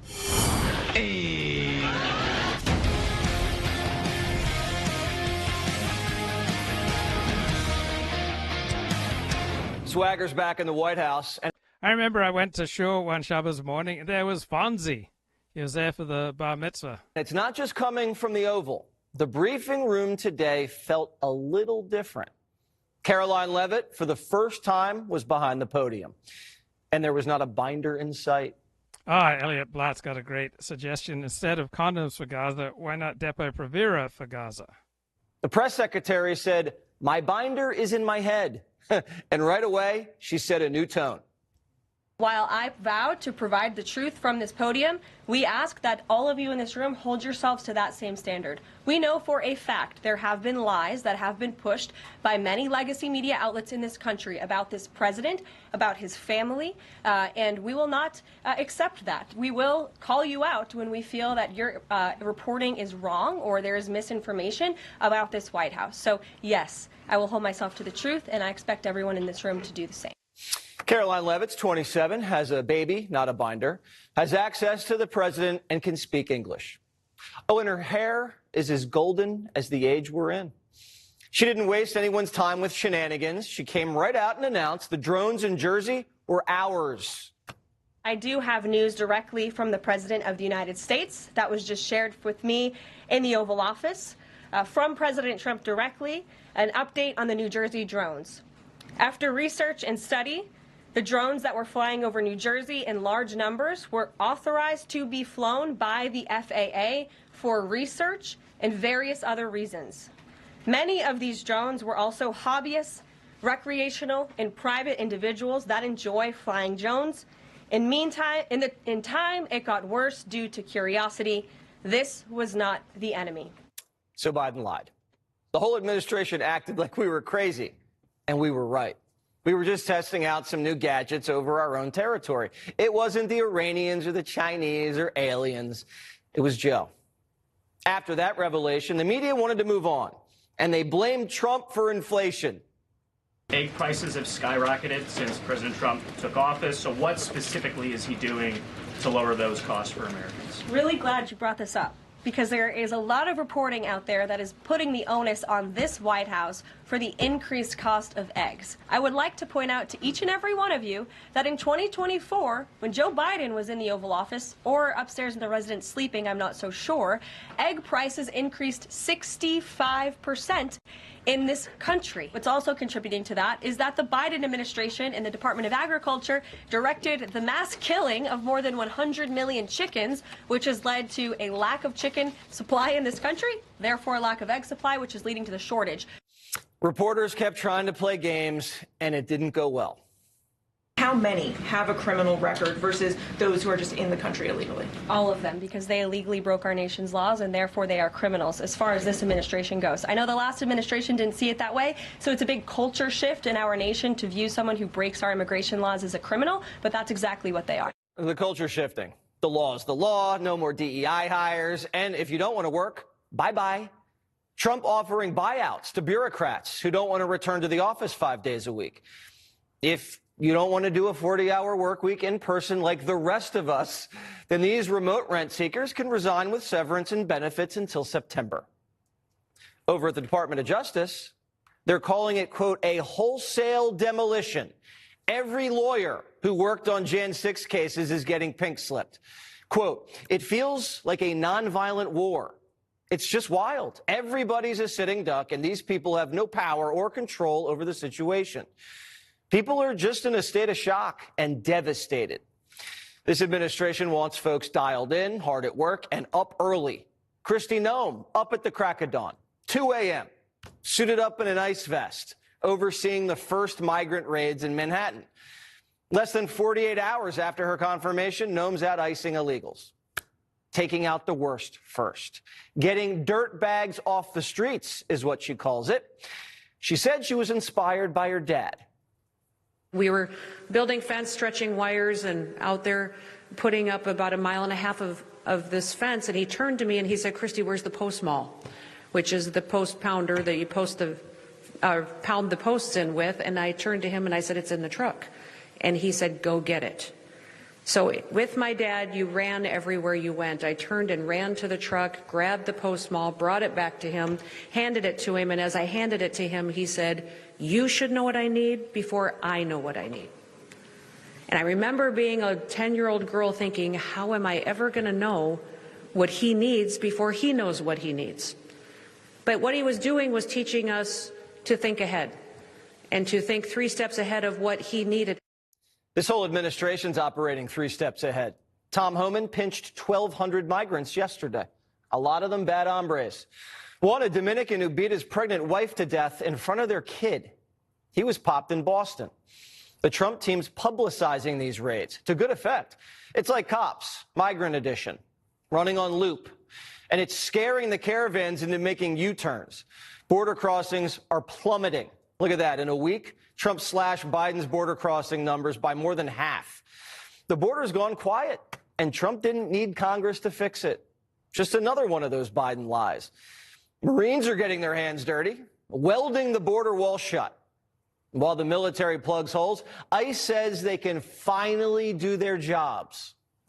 This is essentially like an unprecedented whole of government approach that we're experiencing. Some things that have been difficult to coordinate before because there's so many different agencies, we've been able to get everybody in the same room and get kind of real-time updates, real-time intelligence, and real-time advice to make sure that we're doing this the right way. It doesn't mean it's going to be easy. Yesterday, cartel gunmen got in a shootout with U.S. Border Patrol while illegals were crossing a river. There hasn't been this much lead flying across the border since the Mexican-American War. Luckily, no one on our side was hit. But securing the border is a dangerous operation. All the media wants to know is, who's going to pick our crops? 42% of crop workers were undocumented immigrants. And in many cases, as you know, these migrants do jobs many Americans do not want to do. Well, I mean, I'm sure it's not your position, Jake. You're just asking the question, that we should supply America's food with exploitative illegal alien labor. I obviously don't think that's what you're implying. Only 1% of alien workers in the entire country work in agriculture. Those 30,000 legal aliens that Joe Biden dumped into Springfield. I'm talking about the ones that are. But I'm explaining this. It's important to understand. No, you're kind of changing the subject. I mean, I'm talking about the ones. I will give me 30 minutes. I'll go as deep as you want on this. While Tapper worries whether he'll get his veggies, MSNBC thinks the only country that's ever deported anyone is Germany. Hitler emerged emboldened after being imprisoned for staging a coup. His rage and xenophobia gained followers after the financial ruin of World War I and the Great Depression, and helped get him selected as chancellor. Similarities to what happened in Germany and what's happening now in America are just undeniable. History may not repeat verbatim, but it sure does rhyme. Can you still compare Trump to Hitler every night on TV? Is Comcast cool with that? Trump was almost assassinated twice. By the way, Obama deported more people than any president in American history, over 1,000 a day for 8 years. The media didn't call him Hitler. They praised him as the deporter-in-chief. Barack gave Tom Homan a medal for deporting illegals. Now Democrats give medals for bringing them in. You know who should really get a medal? This guy on CNN. When kids start asking, why hasn't my best friend come back to school? Why is, why did my friend disappear? When businesses start to shutter, when foreclosures start happening. No amount, by the way, no amount of berating me about this is going to change the fact that the American people literally just voted for this. You're right. They want the criminals out. They want the violent people out. And there's really not much of a controversy about it. Democrats are going crazy over things in their imagination. There hasn't been a single raid at a school yet. And if Homan pulls an illegal gangbanger out of my daughter's school, the correct response is thank you. And if my daughter was best friends with an illegal alien gangbanger, she's grounded. And she's going to have to find new friends. While Democrats were focused on drag queens, reading stories to kindergartners, the rest of the country was like, guys, can you kick out MS-13 and lower the price of gasoline? Some Democrats are realizing they screwed up. The Raging Cajun puts it all on the big guy's lap. It was a problem because President Biden listened to the idiot left and didn't enforce the border. Criminality of all kind should be dealt with harshly. And if there's anybody in this country illegally that's a criminal, they got to be sent back wherever they came from pronto. Voters wanted change, and Trump listened to them. What you're watching is government working. I know we haven't seen this in a long time. And no one's scared of getting canceled for using common sense. This is what government of the people, by the people, and for the people looks like. Populism emerges when the establishment gets stuck, corrupt, and stops listening. The eruption of radical change that we're witnessing is real, and it's powerful. And it's why the powers that be tried so hard to stifle the rise of Trump. He was spied on, impeached, shot at, arrested, and sabotaged. And now that he's broken through, he's broken them. And nothing is getting in the way. As Politico says, quote, what we are witnessing is nothing short of a revolution inside the U.S. government. Orders are, Tom Homan is here. Okay. Are you tired of winning yet? No, I'm not tired of winning yet. All good news. Right. Here's a little bit of Tim Dillon ranting about 9/11. The people talk about lizard people and then find out they're right. Me and Ray were saying, this is why people are going so fucking nuts. Me and Ray knew how fucked everything, we knew how fucked the whole government was, but then most people just found out about it with kid fucking. So that's how their minds melted. Because if you know if you knew about Kennedy and about all of these coups that we did, if you knew about these democratically, if you knew about how fake everything was and the murder and assassination and blackmail, you knew the shit the CIA was into, if you paid attention, if you'd read any of those books, if you knew, our appetite for skullduggery and the things that we had done to other people, children, if you knew about MKUltra, if you knew about that shit, then once you got to the pedophile cults and Epstein, you were kind of like, yeah, this is a heinous but logical conclusion to the infrastructure, the groundwork that we already laid in our mind. Mm-hmm. But if you just arrived at that, your mind melts. And that's what you're seeing is people's minds melt. So you're like, oh, fuck. Wait, what? It's crazy. If your entrance point into how fucked up everything is there's private islands where politicians are fucking kids, your mind will melt. And I'm not saying it's not shocking if you knew other things, but it's less shocking if you knew what these people are capable of. If you just know what they're capable of, you're like, yeah, this is what we had thought it could be. And it is that. But that's what people's minds are melting. And they don't know what to do. So I think that's where the QAnon stuff comes in. It's like they're just looking to believe things. You know, they're like, well, I hope to God that everything's, but now it'll be okay, right? They're like, but now, because that's what all these things are. They're like, but now it's good because now there's the secret war that's happening. You're like, well, I don't know. Hopefully you're right. Hopefully there is a secret war. I don't, what am I telling you? I would love if there was a secret war and good people won. Great. But I just, it's like thinking that Donald Trump is leading that war to me is I almost have to believe that one of these realtors on Bravo is doing it because it's the same type of person.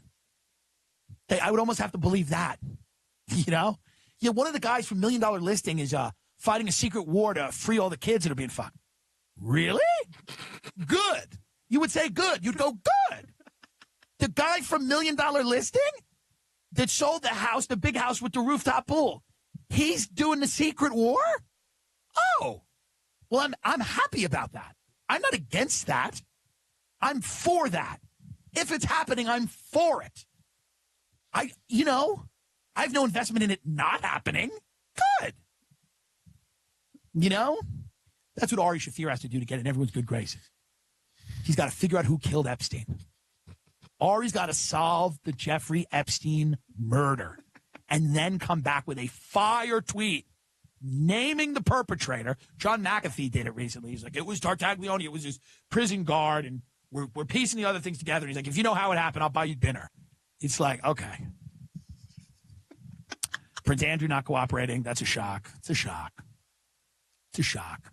They're still trying. Like, there's still elements, I'm sure, the FBI that have some good people in them, and they're still, like, trying to, we wish everyone luck. Ghislaine Maxwell in a few years will be somebody buying a house in one of these Bravo real estate shows. They'd be like, it's one thing I know about Ghislaine. She loves a stunning estate. Ghislaine is a socialite. She's made of money hanging out with people with a lot of style. So I'm going to show her a house in the Bird Streets. The Bird Streets are like the hot Hollywood Hills. You people don't know. Okay, let's leave it there. I'll talk to you later.